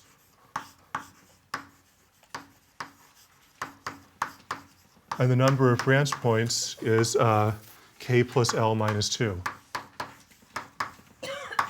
Okay?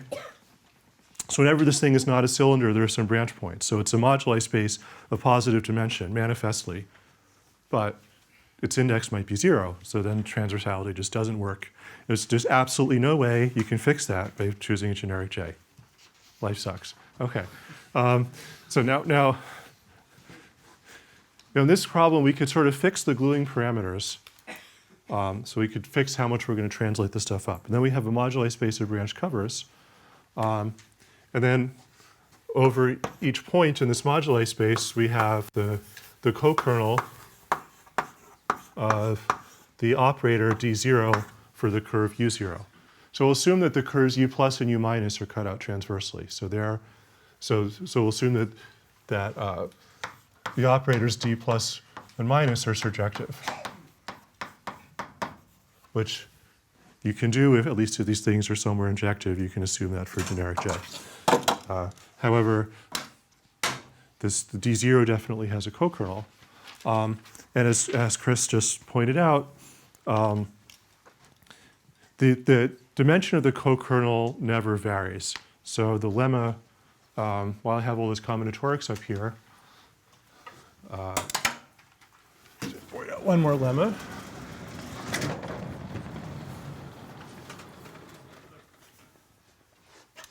Your branch covers don't actually have to be connected, right? I was just certainly doing this badly. It's not the right way to do this. Yeah, in general, you could look at non-disconnected branch covers too.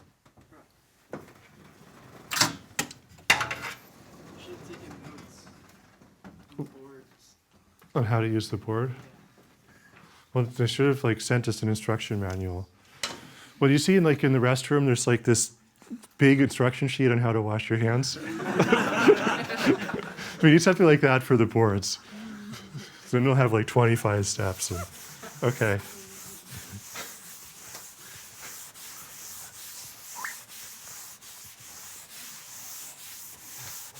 Okay.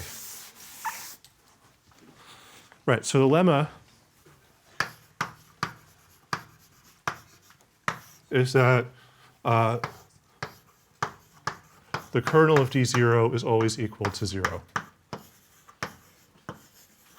So this is Chris Wendell's talk. He talked about unbranched covers of closed surfaces and proving that those had kernel equal to 0. And here I'm talking about branch covers of trivial cylinders. So it's a slightly different thing. So this is just a simple calculation, and it's related to automatic transversality things. Definition of D0? Right. In fact, I forgot to tell you what D0 is. So D0 is not what you think it is. I'm very sorry. I'm getting scattered here. So first of all, this is a sort of, I want a normal deformation operator. Okay. So this operator d0n, what does it go to? Well, you could take sort of L21 sections of U0 pullback of the normal bundle to the trivial cylinder. Okay, so these are basically sections describing how to move my curve U0 in the directions normal to the trivial cylinder. So you could think of this as deformations that don't move the branch points, roughly speaking. This is the same as my normal operator. Yeah. Okay. And then this maps to L2 sections of, 0-1 forms on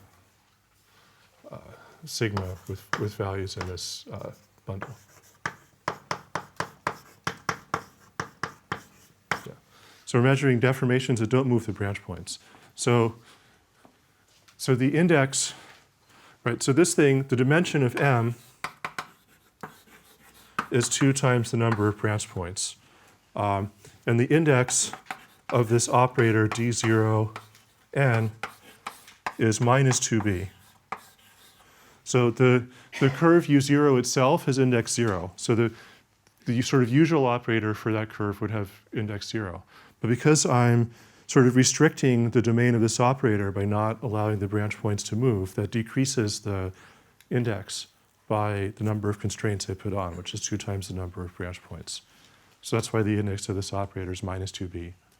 And my lemma is that the kernel is 0, so that this co-kernel has dimension equal to 2b again.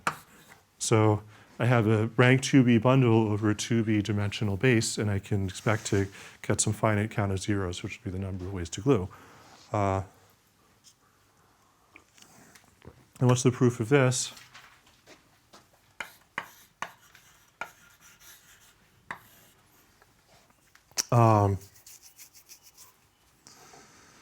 Well, so you let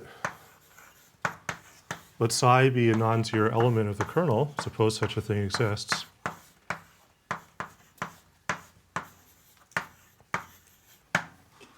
You want to count how many zeros does it have. So by this sort of Karlman similarity principle, these have isolated zeros which look like the zeros of a holomorphic function.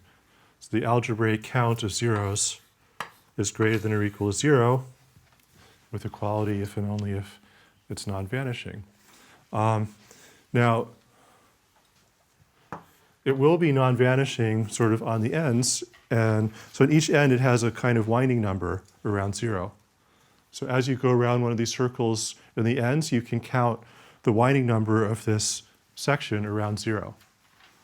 And then the number of zeros in the interior is going to be the difference between the winding numbers on the ends. So it's going to be the sum over I, sum from I equals 1 to k, of the winding number with respect to this trivialization tau of psi around the ith positive end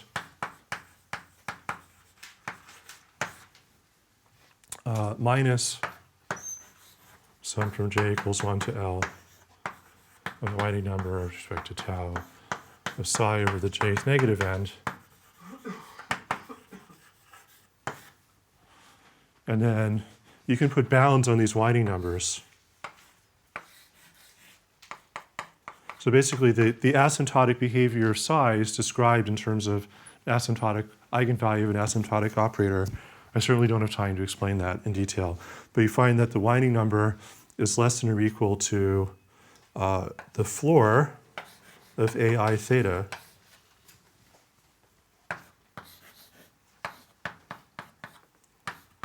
While one of these winding numbers is greater than or equal to the ceiling of bj theta. So then this whole thing is less than or equal to... You're right, thank you. So this whole thing is less than or equal to the floor of d theta minus the ceiling of d theta, which is minus 1. So I just showed that 0 is less than or equal to minus 1. That can't happen. Well, whoever's reading this is unhappy about this nonsense. All right.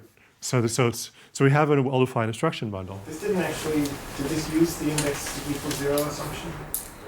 No, the kernel's always 0. I actually suspicious as to whether this really is a low-dimensional phenomenon somehow.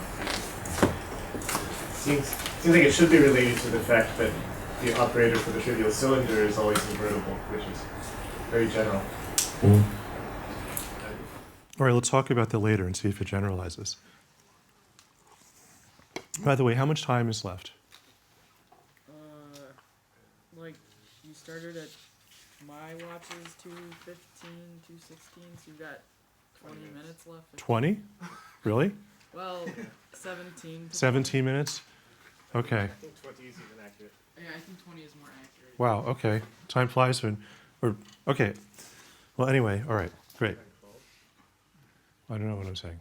All right, so we have an obstruction bundle. All right, so this obstruction bundle is good.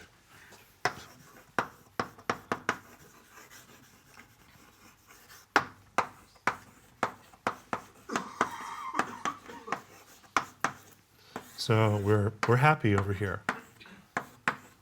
All right.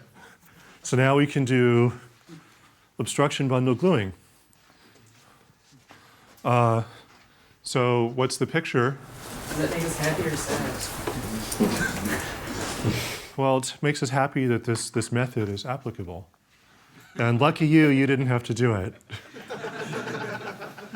Yeah. Yes, I think people greeted my papers with Taubes with a mixture of horror and schadenfreude.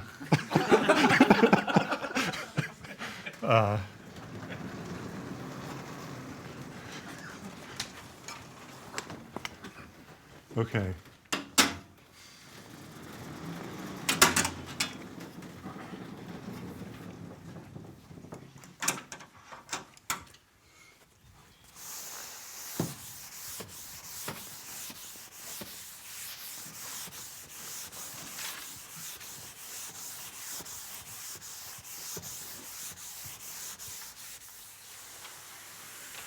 Okay, so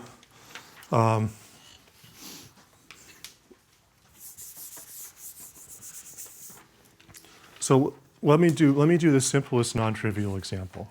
So simplest non-trivial example.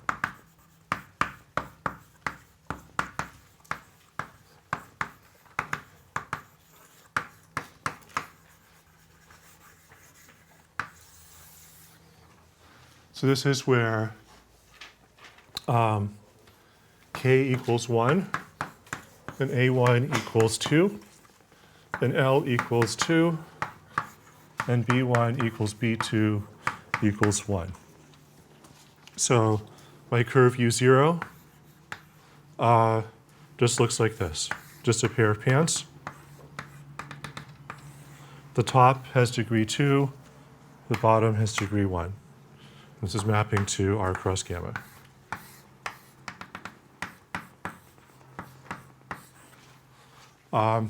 And let's assume, we should assume that theta, is between 0 and a half.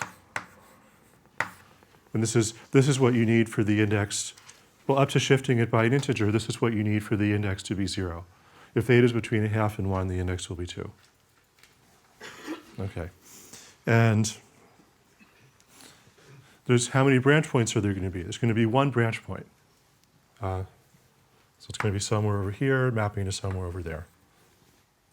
So the moduli space that branch covers, we can identify just with a cylinder. Basically, you just need to keep track of where this branch point is. It's actually, the moduli space is actually double cover of the cylinder because you need to keep track of asymptotic markers. Well, let's not go into that. Now, when you're actually gluing, you're not looking at all branch covers because I've only shifted u plus and u minus down by some finite amount. So there's only sort of a finite range in which this branch point can be. So this really is actually something, some interval, say minus r cross S1. All right. Then we try to glue these things. So there's going to be an obstruction section. Okay? So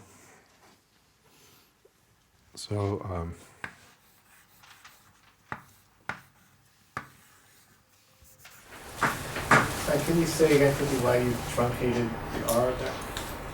Because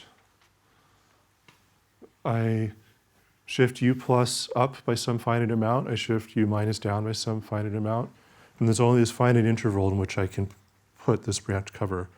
So what the branch point can't be way up there because then I'm far away from gamma.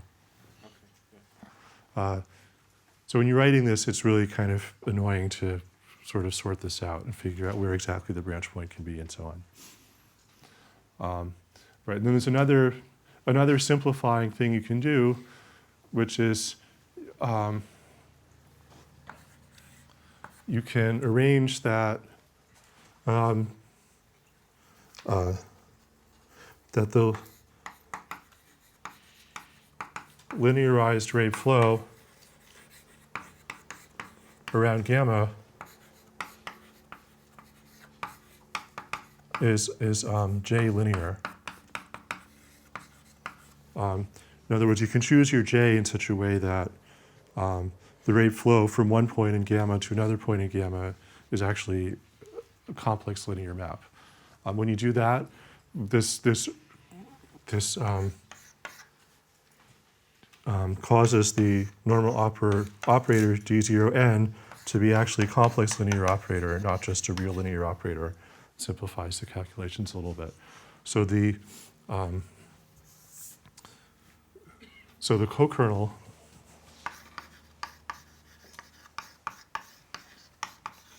well, it's a two-dimensional real vector space or one-dimensional complex vector space. So now I have a complex line bundle over M. So this M is an interval across S1. I have a complex line bundle over it. But this is more interesting because now, so in my Morse theory example, the bundle was trivial because you had the same co-kernel over every point. But now these curves U0 are varying, so they have different co-kernels. So it's a more interesting bundle. Then I have some obstruction section S, and I have no idea what it is, but I have an approximate section S0. Okay. So I fixed the gluing parameters. So I say, let's just translate U plus up a lot, U minus down a lot, and just fix it. So the gluing parameters, like some constant times this R. Okay. So then I have an S0. So S0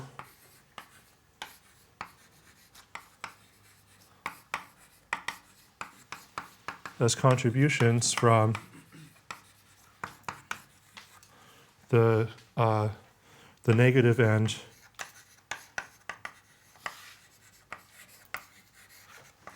of U plus and the two positive ends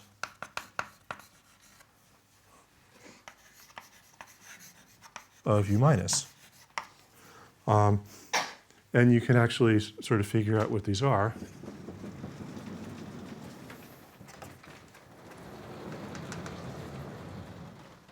So I'll spare you the whole story, but I'll show you what it comes out to.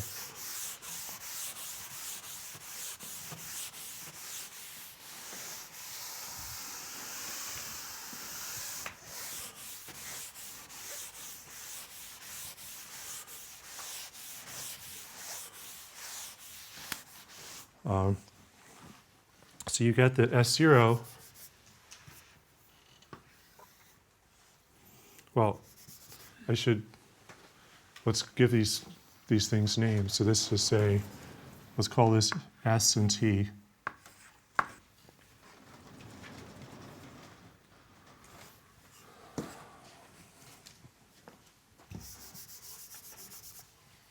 So S, not this again. A hat on your S0 and S, your section. No, I have, okay. Just make it lower.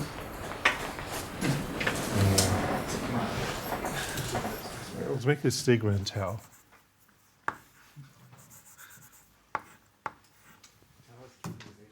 Oh, shit. When I was taking undergraduate quantum mechanics, they would write equations on the board like this. It looked like this. PP equals PP. The letter P would mean three different things. So there's three different things all in this equation, all represented by the letter P. I sort of I found this very difficult to deal with. But then on the exam, when I had to write my answers, I would just sort of like write the same letter everywhere. And then I got an A. So. All right, we'll put a hat on this. How about that? Okay. Is it your trivialization fix, so you can just use tau, or are you gonna change it later? Like dynamically scoped variables or something. I forgot this. All right. Anyway, just S0 hat. So S0 hat.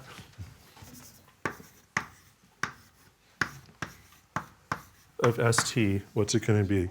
So there's going to be a contribution from the positive end, which is going to be some constant, say, alpha times, let me get this right, e to the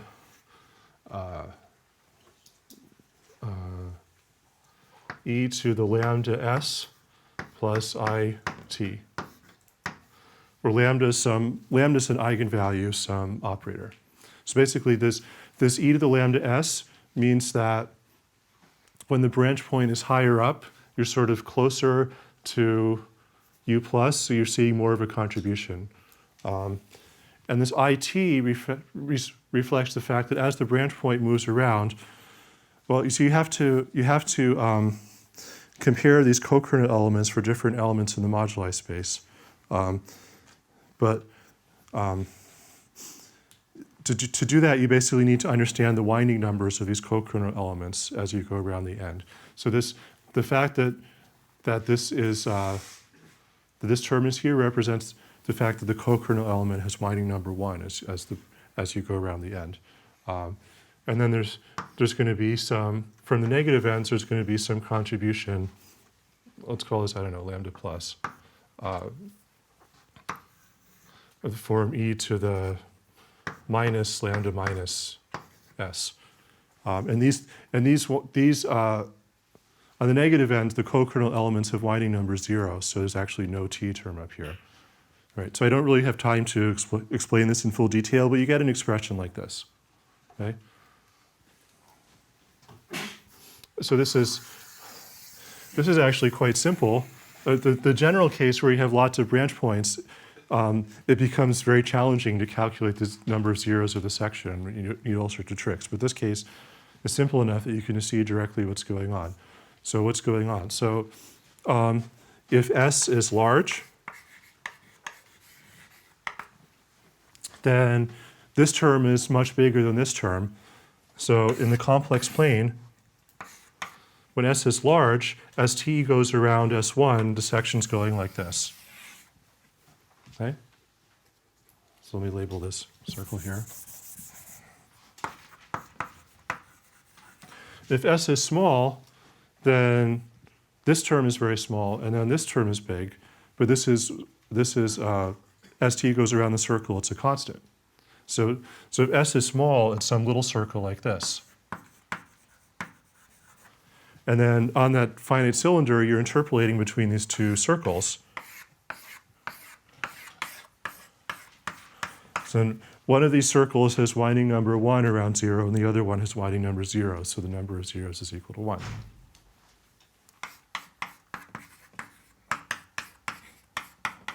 So there's one way to glue, up to signs. In the general case, we calculated the number of ways to glue something like this. We found kind of remarkably that the number of ways to glue is equal to 1 if and only if you have exactly the kind of data that comes up in embedded contact homology. Otherwise, you get some number other than 1. Isn't that crazy? All right. So in my remaining 3 minutes, let me just close with a question, which we can think about next week. So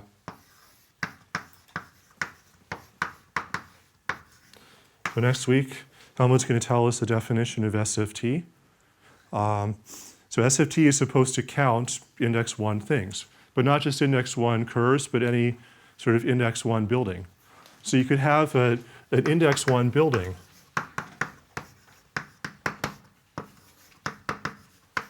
which looks like this. So there's some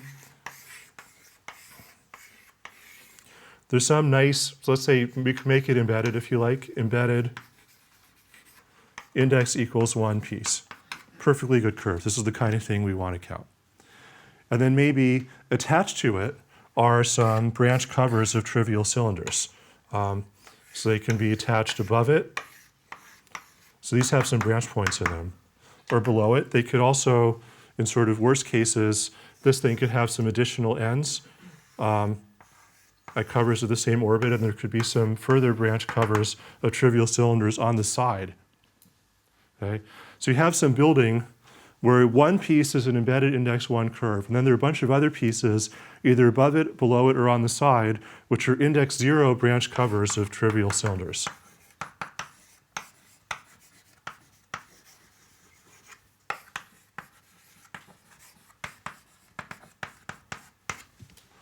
And something like this should make some contribution to the SFT differential. And the question is, how much? So my question is, what is the contribution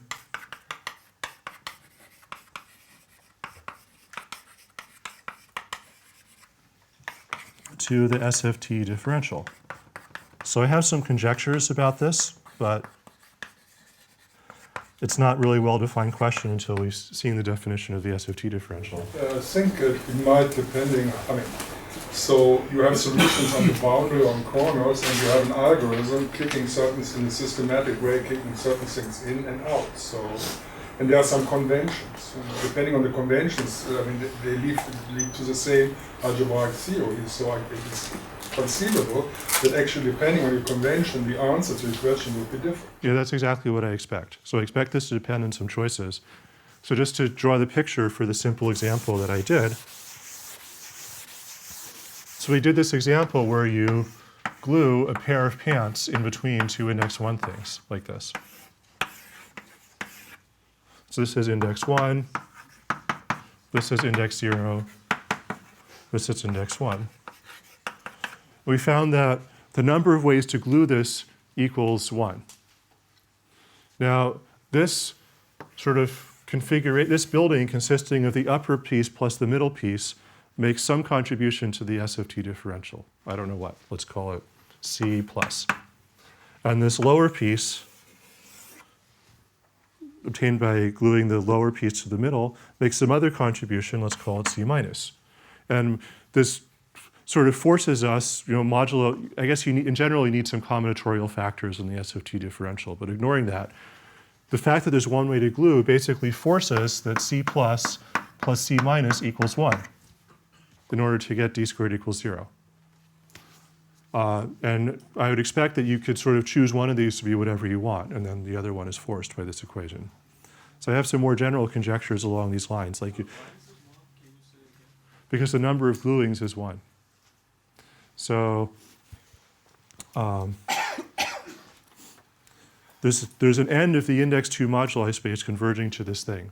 So it has to be somehow counted by d squared. So either this thing, it could be counted as C plus times this thing, which is contributing 1. I'm ignoring the signs here. Or as this thing, C minus times 1. So the total contribution to the differential squared is C plus C minus. That has to be 1. It'd be nice if I could say that you could make the choices such that whenever there's some junk on the top, it counts 0, for example. Although I'm a little confused about what to do when there's stuff on the side. I don't really understand that. I was actually thinking about this question 10 years ago. And I think I gave a completely incomprehensible talk about this 10 years ago. But I think maybe now we have the language in place where we can actually answer it. All right, thanks.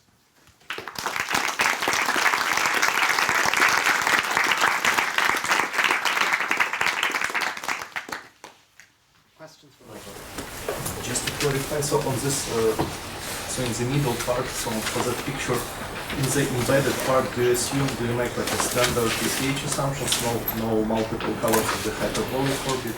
No, I'm not assuming that. It doesn't have to be one of the things counted by ACH. Although that's, of course, an interesting case. But those are the assumptions that lead to the answer that I'm going to form. Right, well, this is a different question. This is not a question about how many gluings. It's a question about how do you want to count this. So SFT says there are some numbers, maybe depending on some choices, that have the properties to give you an invariant. And silly people like me say, what are these numbers exactly in these examples? So if we had a slightly more complicated thing where you had, say, 3 times winding, right? Just one end at the top and 3 times winding. But then you have 3 separate disconnected things of order 1 at the bottom. And I seem to remember you had this partition. I mean, is there one way to do that, or do you have to partition it into 2 things and get... I seem to remember that this trajectory... I think in that case the number of gluings was also 1. But in general, it's a kind of complicated combinatorial formula, which I don't remember off the top of my head. Right. It's in the beginning of part 1 of the 2-part paper with Taubes. So there's some complicated combinatorial formula for the number of gluings. Right, but when you split things, when you sort of stretch along the torus, and you have a small orbit, you have something sort of the ECH thing that you get is sort of one multiply covered thing at the top, the generic one, and then lots of single ends at the bottom. Right, yeah, so these partition conditions would say that. Yeah, so in this picture, if you're actually looking at, if your U plus and U minus are counted by ECH, then the numbers A, I, and BJ are determined by D and the angle theta. So if the angle theta is positive and very small, then at the top, as you said, you have just one end, and at the bottom you have D ends, well, multiplicity. And it's just splitting into one thing in the middle. Or would it split into lots of things in the middle? Just one thing. So I don't really think of splitting the middle into levels. We don't really look at it that way. Okay.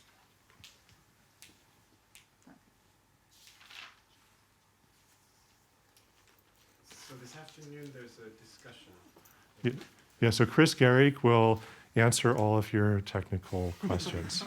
And he also, if you don't have technical questions, he has a couple of sort of other examples of this phenomenon prepared to tell you about.